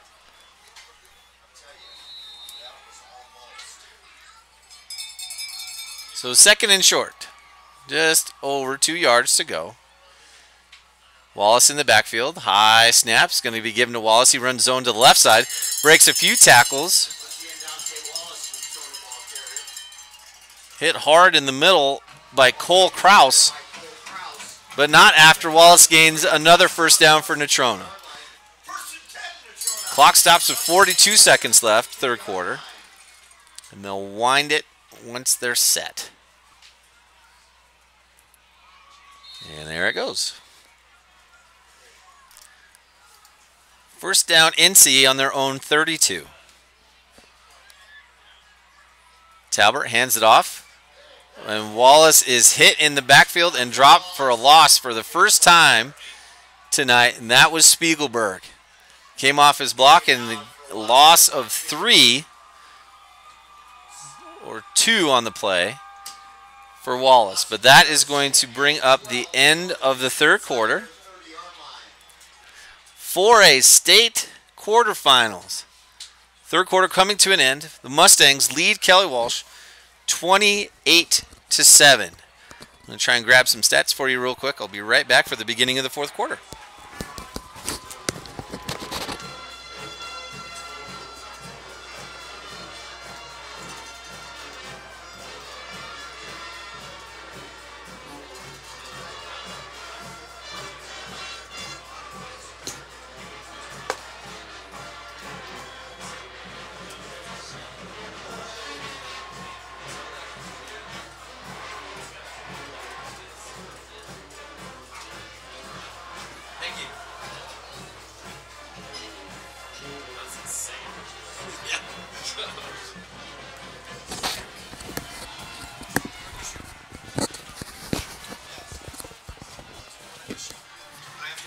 All right, fourth quarter action about to kick off here at Cheney Alumni Field. You might be able to see the moon in the background. I think you can if you look in the top left of your screen or your monitor. You can see the moon. It is gorgeous. Just in time for Halloween next week. So just a quick stat recap. I only got rushing stats. Dante Wallace has 31 carries tonight for 220 yards and a touchdown. Spiegelberg, I didn't catch how many carries he has, but he has 29 yards. Now, if you remember, Spiegelberg's touchdown run was 29 yards. So until that play, his net yardage gain tonight, the leading rusher in the state, 180 yards a game, was 0. Great job by the Mustang defense tonight. But it's the offense that has to do it tonight on this drive.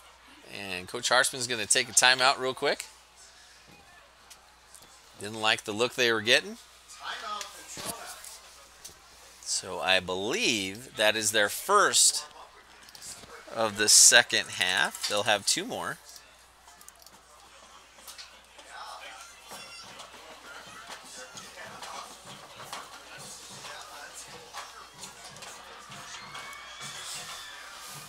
Coach Harshman, and I believe his 34th season now. No, that can't be right. Started in 1990, I believe, so 28, 29. Mustangs are in the playoffs yet again. I think Coach Harshman's only had a losing record in 1 or 2 seasons during his tenure here. Just a great job by him and the staff that they've had here for a long time. Most of them on staff for well over at least 10 years. A lot of them up near 20, 25. Continuity matters.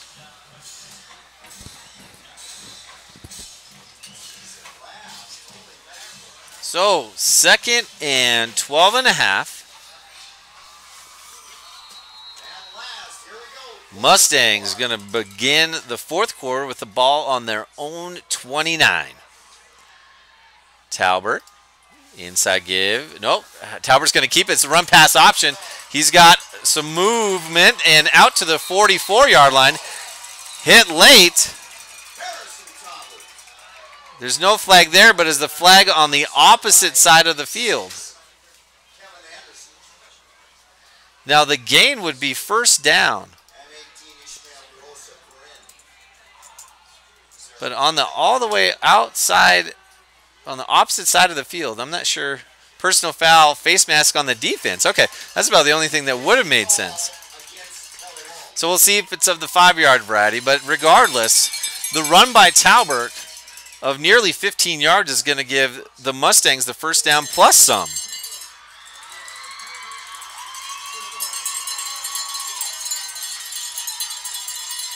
Oh, it's in a 15-yarder too. Another personal foul.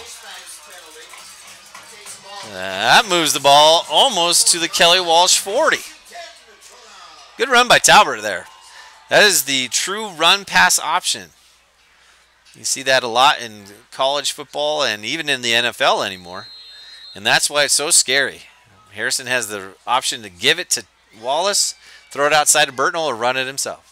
So the inside run, there we go to Wallace again. Actually, it's Talbert keeps the ball, and he's going to move up the middle of the field for a solid 3.5, 4-yard gain.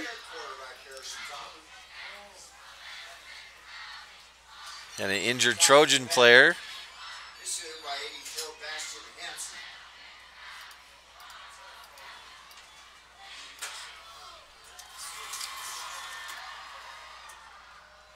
Seth White looks like he's the injured player for Kelly Walsh, the 6'2", 200-pound senior.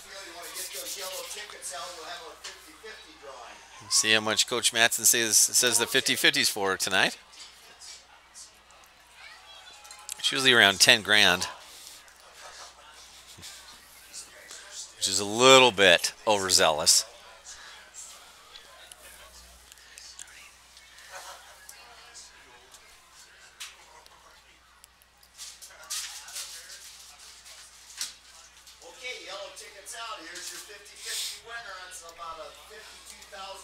Ah, $52,000 tonight.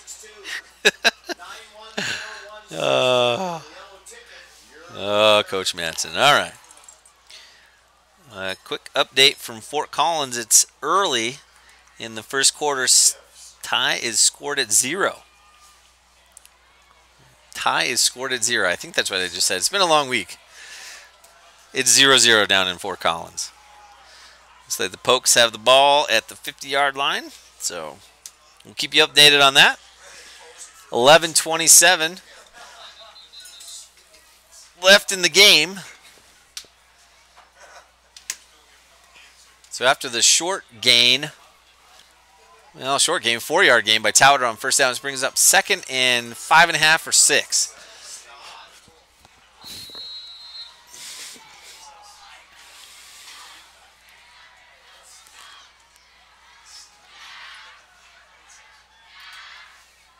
Ball is given to Wallace up the middle.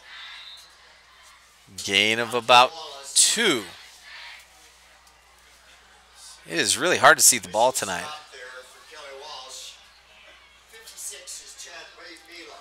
That's bringing up 3rd down, but the clock continues to run down to 11 minutes now. Play gets sent in.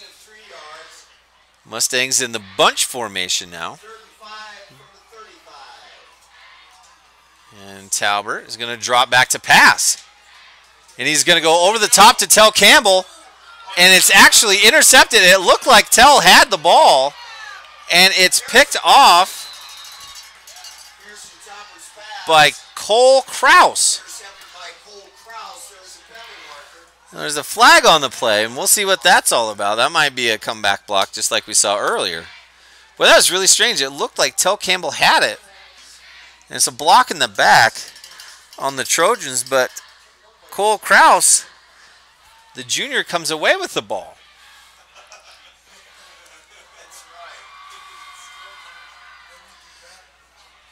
So that was a wheel route by the inside receiver. Looked like it was there just a little bit over the top, and that's probably a touchdown. But instead, Kraus comes down with it, and Kelly is going to have the ball on their own 14, I believe. We'll see where they mark it. And there it is. So the Mustang defense back out on the field.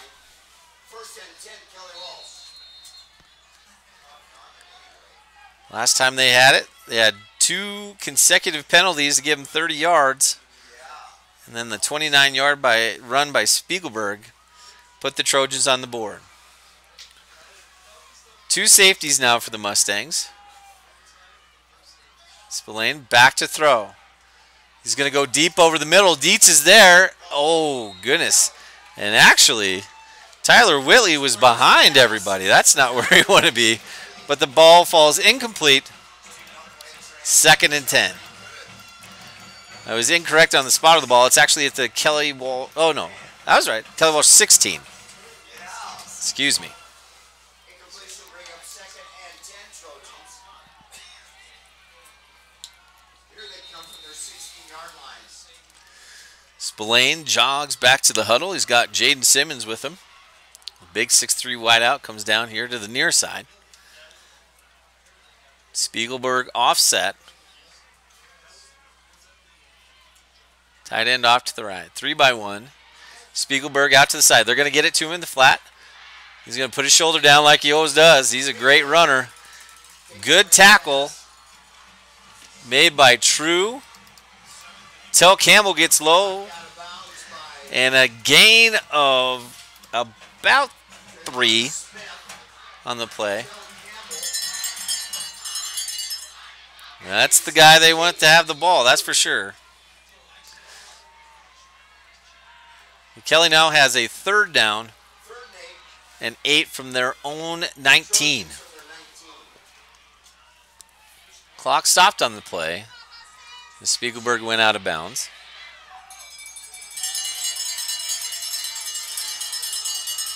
Anderson offset to the right of Spillane. And timeout called by Kelly Walsh. That's their first of the half.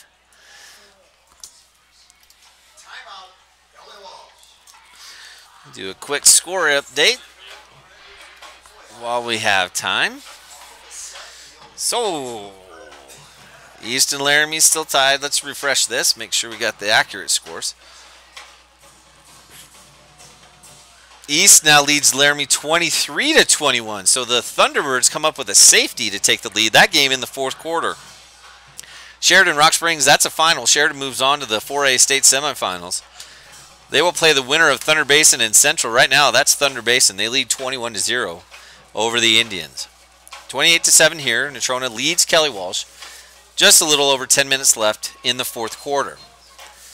3A, Torrington extends their lead over Evanston 20-7. Jackson leads Lander 32-17 now.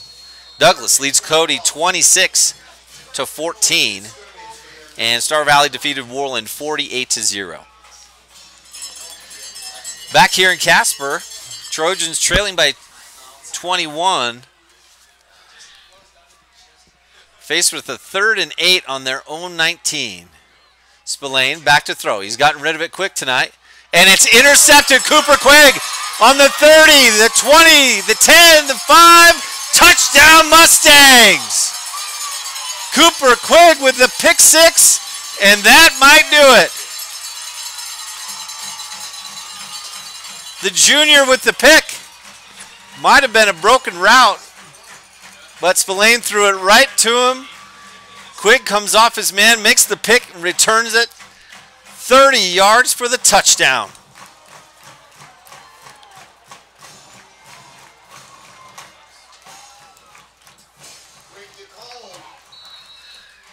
So the touchdown scorer, Quigg, will hold for Sorensen.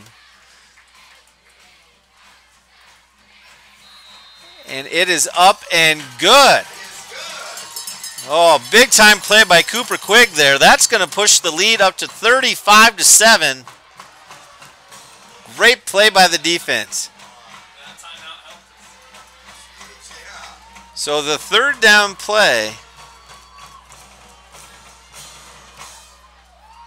is intercepted. Spillane's first pick of the night, the first turnover tonight by Kelly Walsh, ends up in 7 points for the Mustangs. And with 10:13 to go, NC now leads 35-7.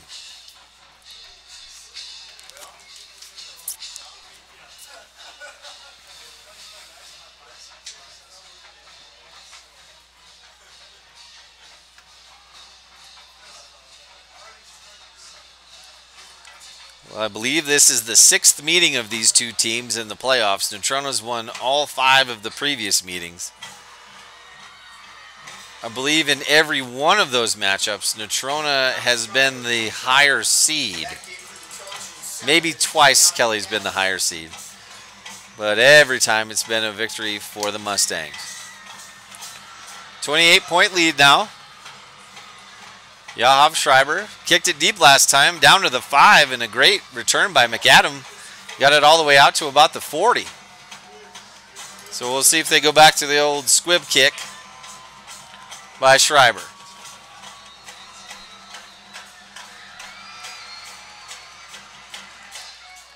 Gives it deep to the right. Ball hits at the 18, and McAdam's going to get it. He's going to try to run it back to his right.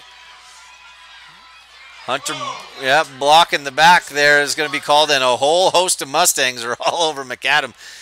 It looked like he was going to try to throw it back, but the tackle's made at the 18 after the stretch return by McAdam.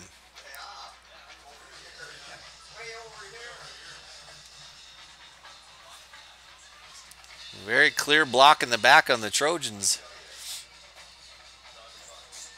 I'm not sure how the ball is spotted at the 25. That can't be the spot.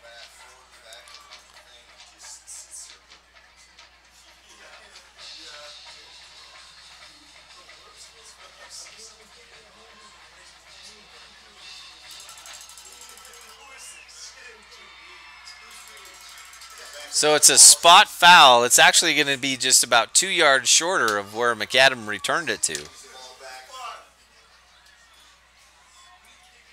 Well, maybe not.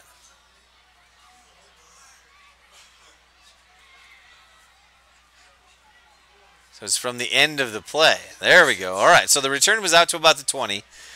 The penalty moves it back to the Kelly Walsh 10. Jared Flanagan in now at corner for the Mustangs. Spillane back deep. He's going to give it to Spiegelberg, who's trying to get to the outside. Turns the corner and is hit hard by Hunter Brandt. Good tackle by the senior. Spiegelberg is going to gain about 3.5. Brings up second down. Under 10 minutes now. Fourth quarter action.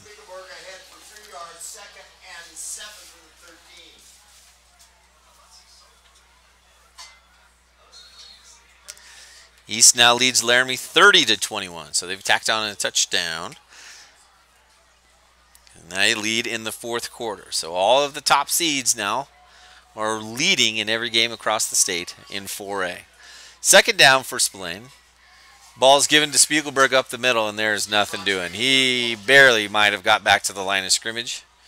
Maybe a gain of about a half. Boy, other than one run tonight, the Mustang defense has absolutely shut down Spiegelberg.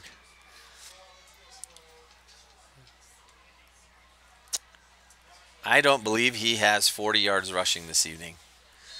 And again, as I mentioned earlier, he has been averaging 170. 8 yards a carry. So great job by Coach Fitchie and the defensive staff to prepare for this very good running football team from Kelly Walsh. There's Spillane. Quick throw is to Coventry. He catches it. He's going to have another first down. That's his second of the night. Good catch by Cove there. Gives the Trojans the first down at their own 24. Trojans from their 24-yard line.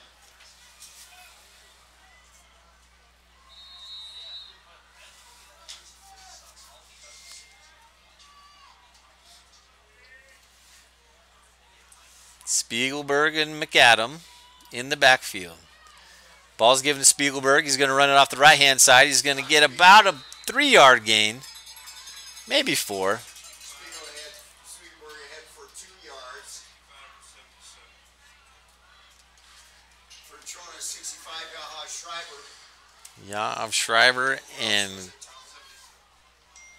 Corey Rizzi. Corey Rizzi in on the tackle. Brings up 2nd and 6. 2nd and 6. Here come the Trojans 7:40 in running, 4th quarter. from their 27-yard line. Ball still inside the 30. Low snap. Spillane's going to have to just fall on it. Spillane falls on that loose snap. Snap was low. That's the second snap that it's been down near his feet. That moves Kelly Walsh all the way back to their 22. 6 yards. Down 12. Trojans Now it's 3rd and 12. 22-yard line. I think there's some new graphics up on the big board tonight. Is that true, Mr. Nagy? They look pretty darn good. New Mustangs. Folks, if you haven't been to the new campus here at NC, it's just, you wouldn't even believe it. It looks like a small college. It looks like a big college, to be honest with you. So Spillane, we got pressure on the backside. Here comes Chase Brackenbaugh. He's not easy to get away from. Chase had him wrapped up. Spillane gets the pass away, but incomplete. It's going to bring up 4th down. 6:36 to go now. And the Trojans will be forced to punt again. Bring up 4th down. 4th and 12. Trojans on the 22. On for the Trojans, Siobhan Davis. As they have all night. From Natrona, Quigg and Dietz back deep. 88 is Jacob Dietz. Davis back to punt for Kelly Walsh. Snap is high. Oh, it looked like Chase was going to get through there. Fake on the fair catch by Dietz. Lets the ball roll down to the 34. But the Mustangs will take it from there. Just under 6:30 left in the ball game. 4th quarter. Mustangs up 35-7. Looking to move to next week's semifinal. As the 1 seed, they would host again. Goodness.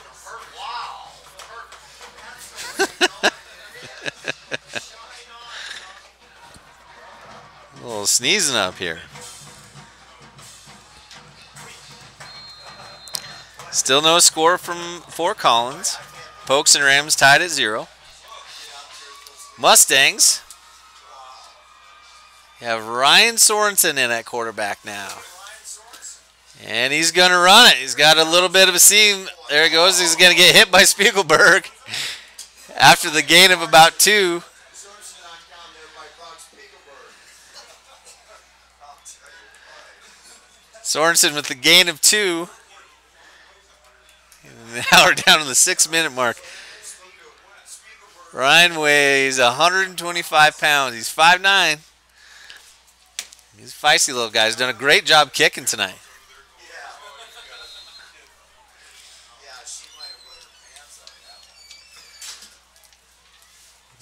Big hit by Spiegelberg, but Sorensen gets back up. 2nd down. Handoff inside. Good push up front. Got the next set of guys in on the O-line. David Miller on the carry. Corey Rizzi in at right guard. Tristan Colvald in.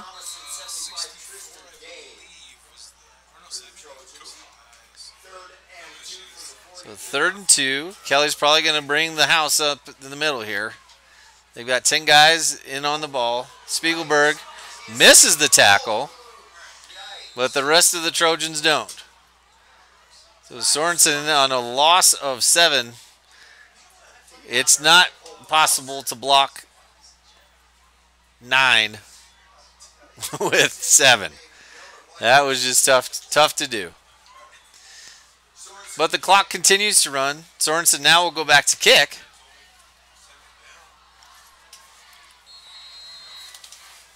This is usually the case. They keep the varsity punt guys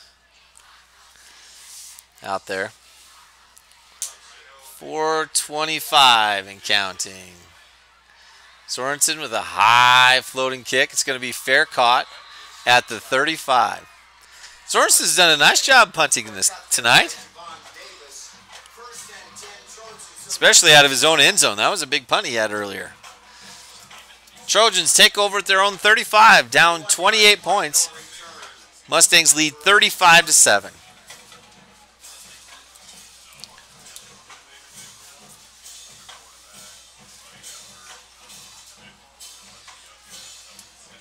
Will Clare now in at corner. Stoner, Brackenbaugh, Vroman and Brandt still at the linebacker. Frimmel, Schreiber. Spillane back to throw. Ball's up the middle, and it is caught somehow by Davey McAdam. It looked like Jacob Dietz had come through and knocked the ball down, but McAdam comes down with it. Gains out to the 50. Quick first down for the Trojans.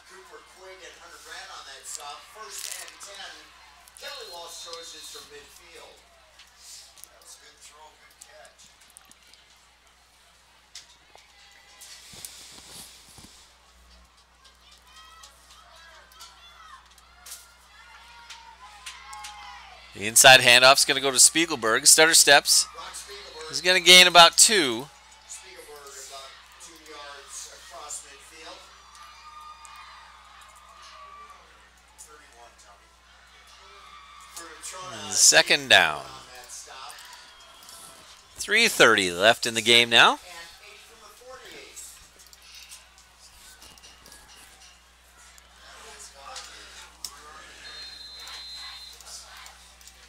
Did you get his back?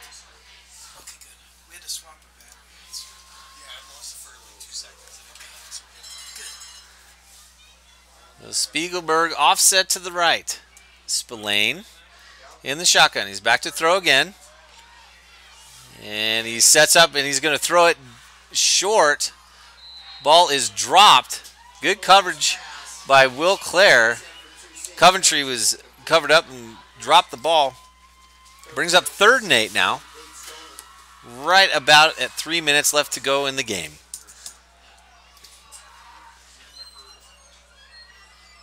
So the Mustangs look like they'll be moving on and hosting Cheyenne East next weekend here at Cheney Alumni Field. Yep, now they've opened up a 16-point lead on the Plainsmen. All right, back to live action. Spiegelberg takes the toss outside to the right. He's going to gain about 2, but that's been about as good as Spiegelberg's been able to do tonight. Again, other than the one run, he has been held significantly in check.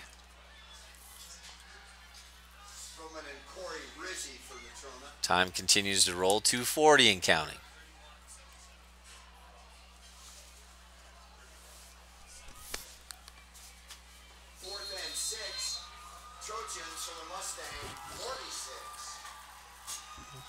So 4th and 6 now for Kelly Walsh. They need the first down here to keep their season going. Short throw over the middle. Oh, Dietz almost had it, but the play's broken up. There by 51. That is Nick Frimmel. And the Mustangs will take over on their own 44-yard line. 28-point lead. And looking to run out the clock.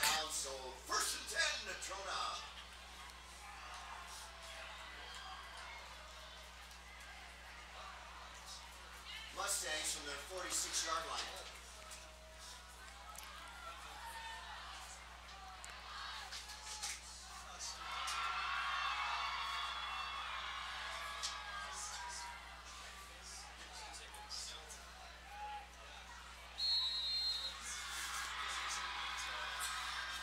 First and 10 Mustangs, 2:09 to go, 4th quarter.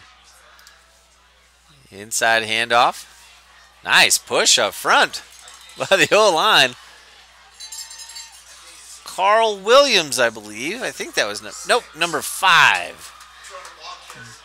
Yeah, it was Carl Williams. Okay. Nice gain on first down of 6. Under 2 minutes now. So the Mustangs will move to 9-1 on the season. Their second victory over Kelly Walsh this year. Trojans will finish at 3-7. Sorensen at quarterback, waiting for the back judge to start his count. There we go. Ball's given to David Miller. He's got a big hole off to the right. Starter steps a little bit, but not until he gains a first down all the way to the Kelly Walsh 42. Good job up front. They've got a lot of guys subbing in and out on that old line. That's tough to do. Getting some of those young guys in now. Brady Dutcher, the 6'3", 185-pound sophomore, getting a look. Probably get about 2 more plays before the end of the game. Sorensen.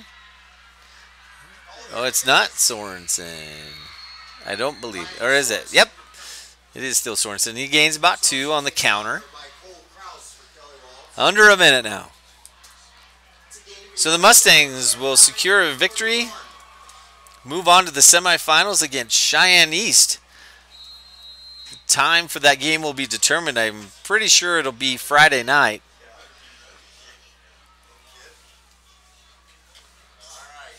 Here at Cheney Alumni Field. And what should be the last play of the game is a run. That's 27. What a great breakout run and excellent blocking. That was Braxton Bundy, 5'11", 148-pound sophomore. That was a great run by Braxton. The first down is going to stop the clock, but that's not going to matter because as soon as the ball is set, that's going to be the ball game. 25-second clock begins.